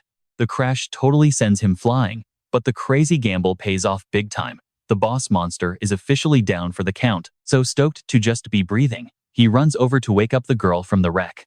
She blinks awake, totally dazed, and casually drops a flirt about him being cute. Yeah, the chill vibes do not last. Out of nowhere, the monster's chopped off head grows these creepy little legs and scuttles across the dirt like a crab. The skull literally crawls right back onto its own neck, clicking into place, while casually asking if the chick is his girl. He starts dragging pretty boys, and our guy just claps back, saying he is definitely not into chicks who treat their heads like a literal backpack charm. Right then, this gross, dark sludge, made of cursed spirits wraps around her, snapping her head right back on. The Spider-Woman mutates, growing way more massive and terrifying. Slashing wildly with upgraded talons, she strikes while Hanno throws up a quick shield to keep himself and the girl safe. But the beast hits way too hard. Toxic blades absolutely shatter his defense, stabbing straight into his shoulder. Instead of screaming, though, Hondo just grins. He catches on that the venom is dragging him deep into a hallucination, replaying his own history. The flashback drops him right into the massive mansion where some rich foster parents took him in after his orphanage days. Things felt flawless for a minute, giving him the loving family vibe he always craved. That all crashed and burned when his adoptive parents had their own biological kid. Overnight, they acted like Hondo didn't even exist. He knew they were totally done with him. Things got insanely worse when his real nature slipped out, absolutely terrifying his new parents. For 4 absolute nightmare years, those people treated him like total garbage. They literally locked him up down in a cellar, chained by the neck. Every single day was pure agony. Starving and dehydrated, he survived the insane isolation by just staring at random dust particles floating around. His little sister, Somi, was the only one who actually cared. She would sneak down sometimes to slide him some snacks, risking major trouble with their parents. Then, one day, she dropped a key with his meal. He finally unlocked his chains and bolted out into the pouring rain. With zero clue where to run, he spotted a pig transport truck. He figured it was the ultimate cover to blend in and mask who he really was. Exhausted from his miserable life, he crawled right in with the livestock, deciding life as a pig sounded way easier. Snapping back to reality, reliving that trauma just makes Hondo insanely pissed off. The spider freak notices her toxins are completely failing because this guy literally has 0 happy memories for her to rot away. Super annoyed, she swats him across the room. Hondo is in crazy agony, but still manages to pop a quick shield up for cover. The beast completely bulldozes his defense with a massive smash, slamming him straight into the dirt. He eats a brutal combo from her 8 massive legs, but stubbornly refuses to let himself black out. The Spider Queen mocks him, asking if he knows his limits yet. Honestly, Hondo knew from second one that she was way out of his league. Despite that, he just keeps standing back up. He flashes back to a promise he made to finally stop running away from everything. He used to hide out with farm animals, but he finally chose to live like a real person. That is exactly why he is ready to go down swinging. The creature just chuckles at his stubbornness and plunges a massive fang directly into his chest. That hit literally starts ripping the soul right out of him, sending Hondo into a complete panic. Right at the buzzer, the Odin Gun squad leader, Kim, drops in. She clobbers the beast with a crazy right hook, totally saving his life. She screams at the freak to back off her boy, basically treating him like her own kid. That punch hits so hard the spider chick faceplants, looking totally wrecked. A second later, the entire Odangan crew rolls up to back them up. Boss Kim complains that the bug ruined her kid's pretty face, and Hondo actually tears up, super moved that his crew showed out for him. Lyra totally teases that they only came for the paycheck, but you can feel the genuine family vibes. His big bro Guihan grabs him for a hug, and even the youngest kid, Nam Jin-woo, actually showed up. Nam acts tough, claiming they aren't brothers, but Hondo just smiles and shakes his hand anyway. He finally realizes he found his real home. The spider boss stands back up, genuinely shocked. She admits she hasn't sensed hunter energy this intense in ages. Mama Kim totally assumes she is talking about her. Instead, the bug points straight past her at Lee Nara, claiming that in 800 years, she has never sensed an aura this insane, bragging about how amazing the girl will taste before threatening to eat her alive. Not letting that slide, Nam Yun-woo steps up, vowing to literally crush the spider freak himself before letting that happen. So, the Spider Queen calls up her backup, some undead knight riding a giant arachnid. She casually mentions it is her 9th husband, who crossed her way back when. Flicking her wrist, she blasts him with shadow magic, brainwashing him into a mind-controlled slave, and commands the skeleton crew to snatch up Lee Nara. The bony rider rushes in, but Nam Yun-woo intercepts him with a wicked lightning-infused right hook. The hit barely phases the guy, though, and the skeleton instantly swings back with a brutal sword slash. Mama Kim perfectly blocks the blade, screaming at Nam to rush the queen instead. Off to the side, Hondo is keeping Lee Nara locked down safe inside a force field. She starts throwing literal pencils like weapons at the swarm outside, while he hypes her up, swearing his shield will hold and telling her to trust his magic. Watching this whole crazy showdown from far away, Nam Gun-woo totally reads the room wrong and gets insanely jealous. He loses his cool, wrecking the spider grunts while screaming at Hondo Sunbae to back off. Going pure savage, he zaps crowds of monsters with lightning punches, begging Lee Nara to choose him over Sunbae. Completely triggered, he dares the Spider Queen to fight him one-on-one. She swings a giant pincer, but his supercharged hook totally paralyzes her limb before he smashes it down. The boss mocks his early celebration. Out of nowhere, her remaining spikes impale Gu-yun-woo, dealing a massive, unexpected critical hit. His relatives totally freak out watching this. Yet, instead of crying out, a creepy grin spreads across his face. A shadowy voice whispers that the beast was always necessary because they share a soul. Right in front of them, Nam Yun-woo morphs into a massive dark wolf. The bug villain talks trash, only for the beast to casually slam her head into the dirt one-handed. The shockwave is so insane that Hondo Sununi yells at Lee Nara to stay back from this deadly threat. Relatives beg him to change back, but he zones them out. Super annoyed, the spider traps him in sticky silk and chucks an entire bus at his head, but the beast just sidesteps it with crazy fast reflexes. He rushes in again, only to get slammed mid-jump by a random subway car. Still, that barely scratches him. Flexing his monster stats, Nam bursts right through the metal wreckage and delivers a brutal roundhouse to her skull. Pinned to the floor and shrieking, the bug royalty realizes Yun-woo is just as wild as she is. She tries playing the same darkness card, but he interrupts by punching a literal hole through her stomach. The beast sets the record straight.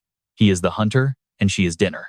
She absolutely panics, completely unaccustomed to losing. She attempts to negotiate, but he casually tears her pincers off like wet tissue and keeps thrashing her. Desperate for survival, the defeated monster pleads for mercy. She pitches a shadowy utopia where villains rule, and he can finally stop pretending. She name-drops Pungbeek, but the monster shuts her up with a lethal face punch, ripping out her core energy to snack on. Right then, Mother Kim sprints over and tackles him, blocking him from eating that dark buff. He snaps at his mom, who instantly feels her energy draining while trying to restrain him. Before he can bite her, his big bro Guihan drops a glowing crimson chain hex to lock him down. The clan leader gets ready to knock him out, until Lee Nara steps into a blinding glow and back-hugs him tightly. She whispers that the fight is over, validating his protective instincts and promising her total trust.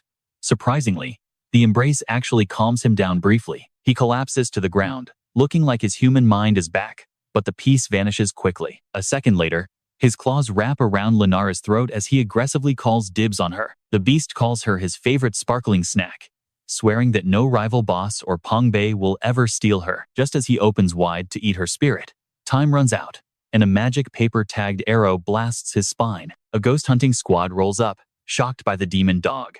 It finally clicks for them that Gun-woo was always playing the villain. Their boss lady spawns a hardcore warrior phantom, commanding it to take out the mutant. Right as they charge, Lee Nara shields him with her body, yelling that he's her bestie and not some freak. A cleric points out he literally just tried to eat her, but she shrugs it off as teen angst, totally confusing the whole squad. Tuning out the drama, one of the hunters lets a kill shot arrow fly. Hondo Sunbae throws up a shield wall for his bro, demanding to know what their deal is. But the feral boy breaks his own shield, scoops up Lee Nara, and dips out right as the spirit strikes. Carrying his crush, he parkours up the buildings and vanishes instantly. His relatives try chasing him, but his stats are way too maxed out. Guhan eats his dust, doubting he could even talk his sibling down if he actually caught him. Sprinting after the beast, Guhan stubbornly prays that Nara, the kidnapped girl, can actually soothe his rage. Meanwhile, the lead ghost hunter is absolutely baffled why anyone would defend such a toxic demon. Boss mom Kim Oren, though, totally shuts down their chatter, barking at them to back off because her clan handles their own mess. She drops a savage warning, promising to delete absolutely anyone who dares lay a finger on her kids. Right then, the whole squad spots the Odangan crew bagging that massive spider, totally proving Kim Oran is top tier. Hondo Sununai is literally only here for the bag, so he starts hunting for the high-value spider skull. Kim Oran is fully stressing too, terrified of fumbling that sweet 1.2 billion payout. Plot twist: the decapitated spider skull literally grows tiny legs and tries making a runner, showing insane durability. Someone calls it a roach, making the thing aggressively lunge, until Jonggun permanently deletes it with a blade. The boss lady absolutely loses it, claiming Ghost Boy Jang Soon is sniping her loot, but he claps back, swearing he just wanted payback for his bestie and wasn't acting shady. To flex his loyalty, he tosses the skull to Kim Oran. Real talk though, Jung is eyeing that 6 billion bounty for bagging Liumi, the QJ Empire heiress. No way he'd fumble a massive check over a measly 1.2 billion. Spider drama handled, Janggun starts carrying out casualties. Hondo Sununai catches him holding Lee Sumi, the literal billion-dollar girl. The ghost boss and Kim Oren are totally shook, assuming he actually entered his hero era doing charity work for free. Catching those good vibes, the Dangan head jumps in to save people too, and the spirit guru figures out Sis isn't entirely obsessed with cash after all. Teaming up, the squads get busy ripping everyone out of those sticky web pods. The ops commander is genuinely gagged watching a whole mob exit the porta potties, proving he definitely recruited absolute legends. Cut to somewhere way quieter. The wolf finally scores some one-on-one time with Lee Nara inside a train car. Unbothered, she straight up asks if she's his next meal.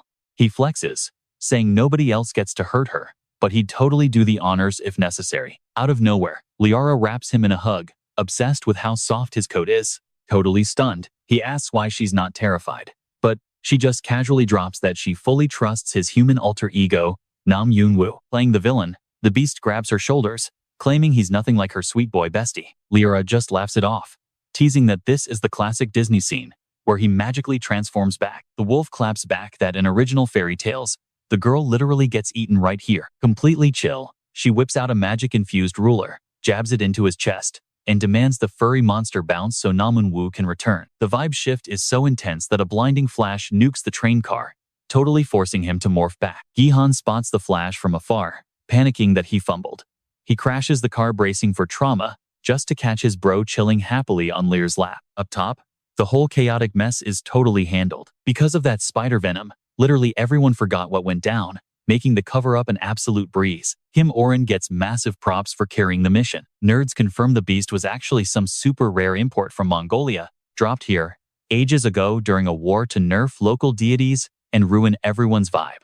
At last, the Odangun squad secures their 1.2 billion payout. Kim Oren instantly starts romanticizing a designer closet, crushing her rent, and maybe even copping a whole condo, fully ending her broke era. But then Gonk crashes the party with toxic news time to pay for damages. He slaps her with a 300 million fine for wrecking a warehouse, plus 400 million for trashing the transit system, and a 200 million tax for renting magic gear. Out of that 1.2 billion, she's only walking away with 300 million. Livid, she straight up calls him a scammer. Meanwhile, away from the math drama, Lee Sumi finds out her CEO dad is pulling up for her. She's genuinely shook, assuming he was entirely clueless about her runaway stunt. Hondo Sununi slides over, asking why she ditched her mansion and why he went so hard playing bodyguard. He hints this isn't their first rodeo and begs her to head back since her fam is stressing. Mid-goodbye, Liumi suddenly puts the pieces together. He's literally the foster brother from her traumatic pigsty childhood.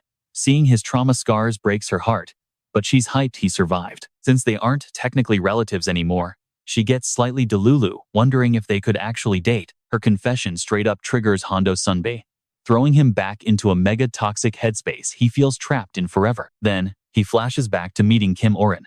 She scooped him up post-escape and asked if he had a safe house. Having zero roots, he was completely speechless. That's when the fierce boss lady randomly offered to adopt him on the spot. That single wholesome core memory literally saves his mental health, proving he controls his own narrative now. Right mid-epiphany, Kim Oren crashes the scene looking hyped as ever. They finally break the news that the nightmare is done and they are heading back. Just knowing there is a real home waiting for him completely makes Hondo's day. The head of the family wraps him in a massive hug, swearing they are doing a huge family dinner right away. He is honestly tearing up, finally experiencing what a legit family feels like. Cut to our last shot. The chairman is just chilling when he gets the heads up that his kid just rolled up. Looking totally wrecked, Liumi steps into her dad's office. Lee Sumi is finally back in the house, but the vibes are completely toxic right now. Even though she literally just walked away from a totally smashed car and a massive sinkhole completely unharmed, she snaps at her dad, telling him to mind his own business and back off. The chairman's reaction? A brutal smack straight across her face, absolutely livid that her running away dragged their reputation through the mud. Tsunumi claps back, calling him out for acting like a total psycho lately, especially since her mom has been stuck in a hospital bed for 3 whole years without a single logical explanation. She goes off on him for ghosting his own wife and treating his kid like absolute garbage, screaming at him for completely forgetting her birthday yesterday. But that just triggers an even crazier outburst from him. He smacks Tsunumi a second time and is literally grabbing a club to beat her when a suited dude steps in. It is Pungbeek, who casually blocks him, pointing out that Miss Tsunumi totally understands now. He warns the girl to keep her mouth shut and play nice, claiming her dad is meant for massive political success, and she cannot ruin his image. Then her dad drops the bomb that this Mr. Kim guy is the only reason they tracked her down, demanding she show some respect. Deep down though, Sumi is fully aware that Pungbeek is the actual snake who ruined her entire life. Cut to somewhere else, and Nam Jin-woo is patching up Lee Nara. He is carefully rubbing ointment on those nasty claw scratches he accidentally gave her. The guilt is eating him alive as he confesses his beast side totally took over, basically begging for forgiveness from his human half. Nar totally lets it slide, reassuring him that it was the monster's fault, not the real him. Gu Yun-woo is not having it though, owning up to the beast being part of his DNA, and swears he will never lose control like that again. Out of nowhere, her neck bandage slips right off. As he leans in to fix it, the tension in the room instantly skyrockets. Nar catches a glimpse of his gorgeous face, and her pulse goes absolutely crazy. He gets completely mesmerized by her too, and they start pulling towards each other. They are literally milliseconds away from locking lips. Bam! The doorknob twists. It is Lyra's mom, trying to figure out why it is pitch black inside. Freaking out, Gunwoo instantly dives straight under the blankets. Nara immediately starts lying, claiming she was just crashing for the night, and that deep guy voice was literally just some random YouTube clip. Her mom is not buying a single word of it. Obviously, she calls out how weird her kid has been acting, pointing out that this absolute pigsty of a bedroom is suddenly spotless. Hitting her with that classic mom glare, she flat out asks if Nara is hiding a secret boyfriend. As her daughter desperately denies everything, Gunwoo is still trapped under the sheets, accidentally breathing right on her stomach and making her insanely ticklish. Nara is squirming like crazy, trying not to burst out laughing, but totally ends up kneeing him right in the jaw with a massive clunk. Her mom immediately demands to know what that noise was, leaving N with zero options except throwing the blankets completely off. Plot twist. Instead of a teenage guy, there is just a gigantic dark wolf chilling on the mattress. Gyun-woo is internally sweating, super thankful he managed to shapeshift right before getting busted. Nar scrambles for a quick lie, trying to play it off as just some random dog she is watching for a friend at school. The second her mom reaches out for a pet, the beast unleashes a low growl, forcing Nar to bop him on the snout, so he behaves. She totally slips up and calls him Nam Gunwoo out loud, but instantly covers her tracks by swearing the mutt's actual name is Munchie.